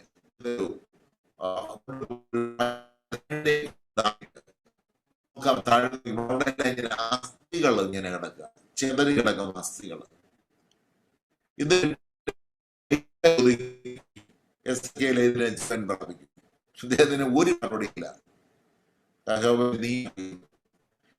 ഇന്ന് ഞാൻ പറയാം, പക്ഷേ ജീവൻ ഇന്ന് യഹോവയുടെ ആത്മാവ്, ദൈവത്തിന്റെ ആത്മാവാണ് പ്രവാചകൻ നടപ്പെടുന്നതെങ്കിൽ ഇന്ന് ദൈവത്തിന്റെ ആത്മാവ് സഭയോട് പറയാണ്, നമ്മുടെ അവസ്ഥകൾ എത്ര ഡിസോർഡർ ആണെങ്കിലും ദൈവം ഇന്ന് റീസെറ്റ് ചെയ്യാൻ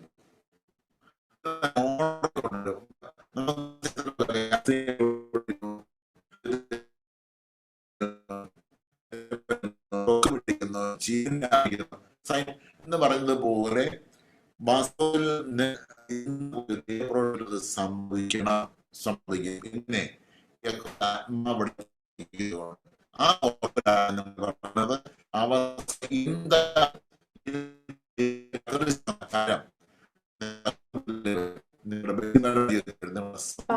സൗണ്ട് ബ്രേക്ക് ചെയ്യുന്നു. സൗണ്ട് ബ്രേക്ക് ആവുന്നല്ലേ? രണ്ടുമൂന്ന് ക്യാമറാസ് ഓഫ് ആക്കുക, അപ്പൊ ക്ലിയർ ആവും. അത് നെറ്റ്വർക്ക് ഓക്കെ. അല്ല, നിങ്ങളുടെ ക്യാമറ ബ്രേക്ക് ആവുന്നുണ്ട്, ഇവിടുത്തെ പ്രശ്നമായിരിക്കും. അല്ല, അപ്പൊ നമ്മുടെ ക്യാമറ ഇപ്പൊ ഓക്കെ അല്ലേ? കേൾക്കാം.